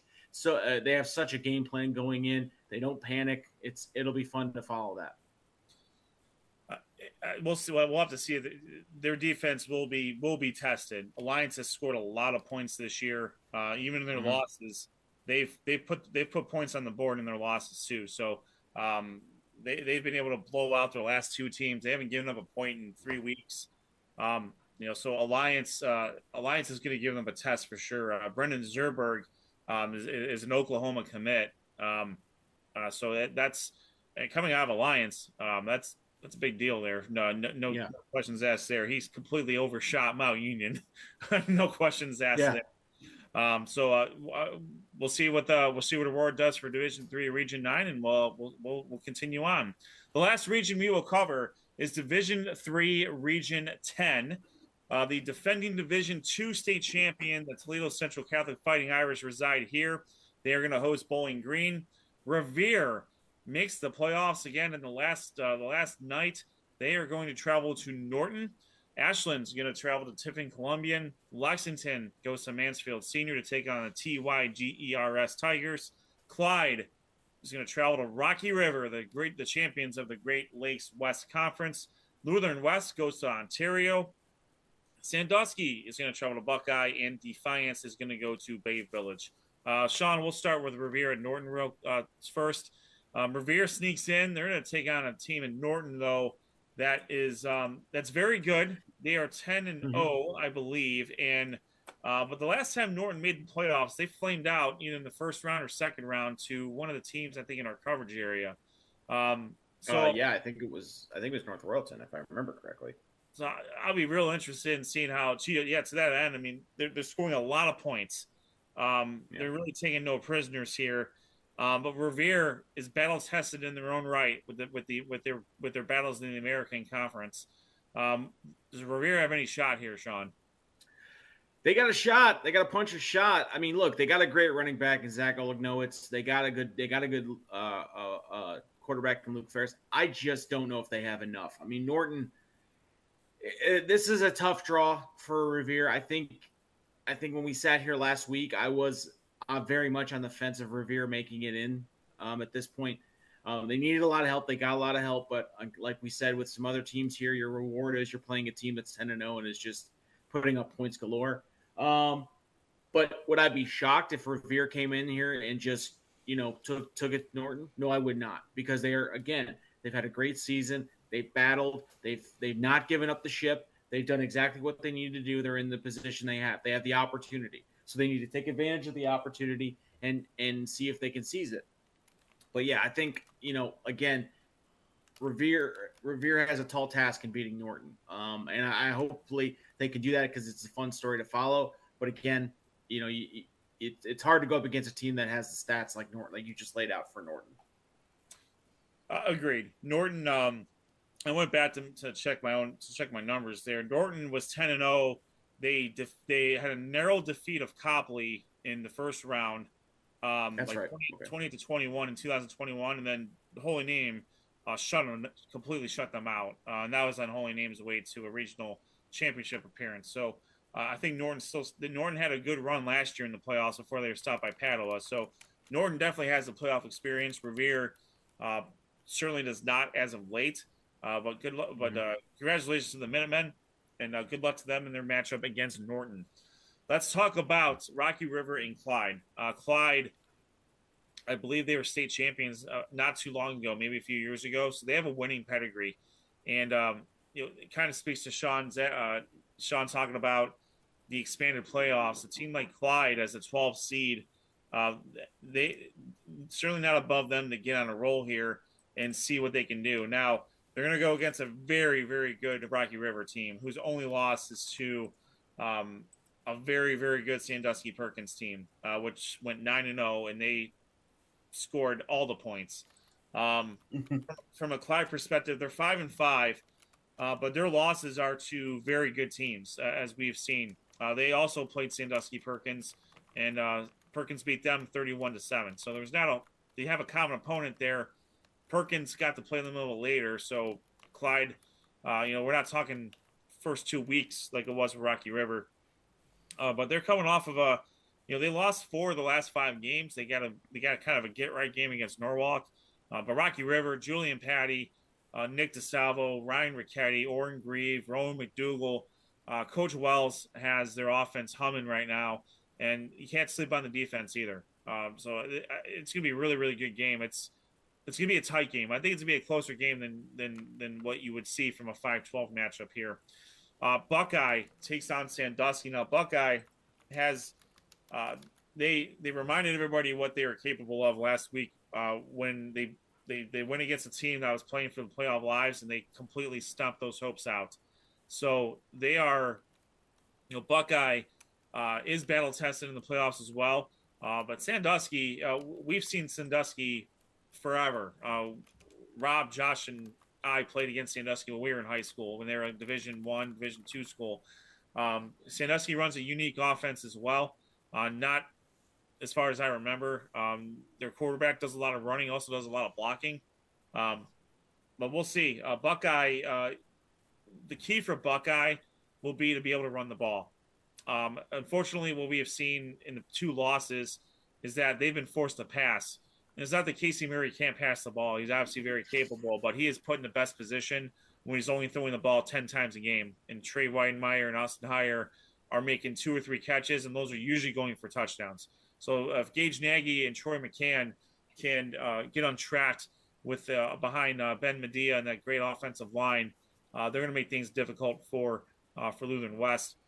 Bay Village hosts Defiance. Bay Village, a great story here as well. Brendan Spellman came back with a vengeance. Jason Knapp on the outside, and Rocco Hereditario, who filled in admirably as the starter while Spellman was out. Not only that, he jumped in, got Player of the Week for the Great Lakes Conference, won Player of the Week, won the poll in the 1 week, and then Spellman came back, and they have quite the 2-headed monster there with those 2 teams. I think Michael Farrell's our quarterback. He is no slouch either. But it's going to be a very run-heavy game for Bay Village. Defiance is 7-3. Their last, they play in a very tough conference as well. In fact, they are in the Defiance is they went 6-3 in the Western Buckeye Conference. So they're like the old Southwestern Conference, where one not conference, the rest are conference games. So I think this is a toss-up. Bay's got a very, very good running offense. Defiance has proven their mettle in their neck of the woods, but it's going to be, Defiance does have to travel to Bay, so you can't overstate that. So that's what we got for Division III, Region 10. We'll obviously talk more about that. I'll just make one note. It's going to be Toledo Central Catholic until someone beats them. And being that they have defeated, I think, most everybody in their conference or in their schedule, it's going to be tough sledding for anybody to go up against them. So good luck to the Bay and Defiance winner in that potential matchup there. All right. I do want to make some allowance for a couple local shout outs. I think Sean Pine wants to mention Vandalia here, but let's talk about where we're going next week first. And then we'll do some local shout outs before we end up here. So I think Josh already spilled the beans on where he's going, but please remind everybody. I will be heading to Twinsburg versus Nordonia in the sexiest matchup of the first round of the playoffs. You got to stop saying it like that because these are high school kids. Stop it. Oh, boy. 12-5 matchups in March Madness. They usually come up with an upset. So, not that just that's again, I'm stating facts here. Rob, it's gonna be a great game. Rob. If I can get this out now, I'm going to be headed to North Ridgeville to see the Great Lakes match up again with the Southwestern Conference. It's North Ridgeville hosting Valley Forge, and I think it's a little bit different now, especially North Ridgeville. Let's remember their starting quarterback isn't playing. I haven't heard much of Zach Barnhart. I'm not sure if he has an injury or if he hasn't been playing. Other guys have stepped up for Ridgeville, but Valley Forge has played very well, so I think it's going to be a great matchup there. And one thing I wanted to add, Rob, both teams have never won a playoff game in their football program's history, so it has all the makings for what you want in a football game, Rob. Well, what happens if they tie here? What? Can they play? I don't think it. That's not what if it just keeps going into a tie? Nobody wants to. Then win. Rob, you're going to have one heck of a highlight video. You're going to be there all night, brother. No, that's pretty interesting. That's pretty interesting. And hey, one team has to win here. So one team. That's That'll be fun. And the highlight videos will be shown on our YouTube channel. Make sure you subscribe. We are 29 followers away, subscribers from 1,000. So get us there. Get us there. We got some great videos coming your way. Noah, where are you going? Next. Well, guys, I was in the mix between two games here. There was only one game, and Sean and I kind of talked about it in Division II, Region 5. I kind of want to see the number 9 seed Shaker Heights Red Raiders, who have not won a playoff game since 1999. They are taking on a Suburban League American Conference team and the Barberton Magic. This has all the makings to be a really great game. And Sean's point, it's going to come down to special teams, offense, defense. It's going to come down to everything. And you never know what's going to happen in this one. It's going to be this a 3-0 game. 3-0. Yeah. That's it. I just have one question. Noah, where were you in 1999? I wasn't even born yet. Oh, no. Oh, man. Shut up. Man. But, yeah, I feel like this has a very good makings of a good game here. But whoever comes on top, this could be a very good statement because the winner of this game, they're going to take on Archbishop Hoban. But let's just talk about this one right here. Let's not talk about Hoban. I can't believe Josh had to do that. I mean, way to make us feel old. Now I feel old. Unreal. Well, it's because we are. Go ahead, Sean. Where you heading? All right. Well, on that note, Grandpa here is going to be heading down to Westlake to watch the Brecksville Bees play the Westlake Demons. And I'm really interested. I haven't been to Westlake all year. I've driven by their stadium. I've said, well, I got to do a Westlake game. I figured, why not do a playoff game? But, of course, I got to give a shout-out to my alma mater. Son of a bitch. My alma mater. Oh, wow. Now the Vandalia Butler Aviators. They did end up finishing, which is interesting the way it worked out, Ed. If you look at Division III, Region 12, I think it is, the two teams that are above Vandalia Butler, they beat. I don't understand it, but it worked. Definitely Tippecanoe. They beat Tippecanoe, but they're number 4. They'll be hosting Elida on Friday night at War Memorial Stadium there in Vandalia Butler. So if you can't make it out to your local game and you want to go and shout out the Aviators, go ahead. The only real Aviators. Don't care what you say about Alliance. You can say what you want. The Aviators come from Vandalia Butler. But beyond that, guys, what you just heard was a great breakdown of the division of the playoffs. And you know what? No. The fun doesn't stop on Sports on Tap. It just doesn't. It just doesn't. We cover it. We cover the playoffs. We cover it all. We make sure that we give you the best in-depth knowledge of the playoffs. So where else are you going to go? Like Josh said, we need 29 more people to be 1,000. I'm shocked we're not at 1,000 already. We're giving you pearls of wisdom here. We're giving you the inside scoop of high school football. Our opinions, which are up there. Oh, yeah. But sexy opinions. Please stop doing that. The only way you're going to be able to get all this is if you smash the like button, hit the subscribe button, tell your mom, tell your sister, tell your brother, tell your friends. Follow us on X, follow us on Threads, follow us on Instagram, follow us, go to our website. If you have any problems with anything we said tonight, go ahead and send that to Rob Troutman, care of Sports on Tap at podcast@gmail.com. If you want to give us money for doing our little dog and pony show, please go ahead and donate to Rob Troutman. Yeah, donate to Rob Troutman's FCC find if we ever do get one. That's all I got, guys. I'm ready for week 1 of the playoffs. It's sure to be a good time. Sean, here's the big question, Grandpa. Are you taking your cane out to your game this week? No, I'm not taking the cane. Oh, well, the I don't walker? know. There was some weather. Walker? First off, there was some weather on Friday night and made the old knee sing. So it was cold and wet, so I couldn't make it up and down the field. But it's supposed to be beautiful. It's supposed to be absolutely beautiful on Friday. 75, sunny. It's going to be fantastic. Yep. Great night for football. And who knows? We may have some upsets, but the only way you're going to find out, guys, is if you come and watch our show on Monday night and see all of our smiling faces. Cannot put it any better myself. All right, so next week, make sure you're going to prepare for all the recaps in all the 5 regions that we just covered here. We no longer have a Power 10. So we'll certainly have some time. Hopefully, get some student athletes on to kind of help us usher out through the rest of the season as well. So again, Rob is going to be at I believe North Ridgeville in Valley Forge.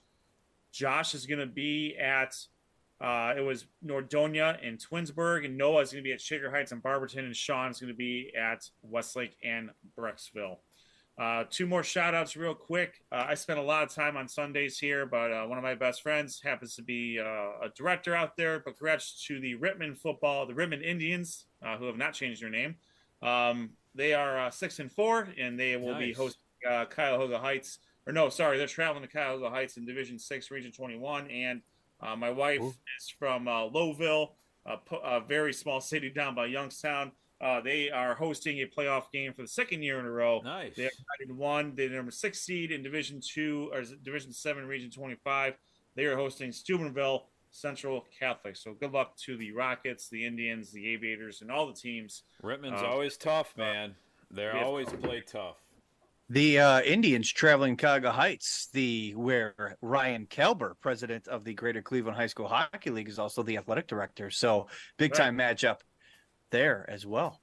Between the formerly known as the Redskins, now known as the Red Wolves. And one thing I wanted to add here, the Bowling Green Bobcats, where my mom grew up in her high school, the old Bowling Green, where there was no hills, and that they'll be taking on the Toledo Central Catholic. So I'm hoping my mom's high school gets a big time upset against the state champ. So wait, let's go Bobcats. Did she go to Bowling Green? Is she a Falcon? Yes, she did. All right. Oh boy. Wait, she went to both?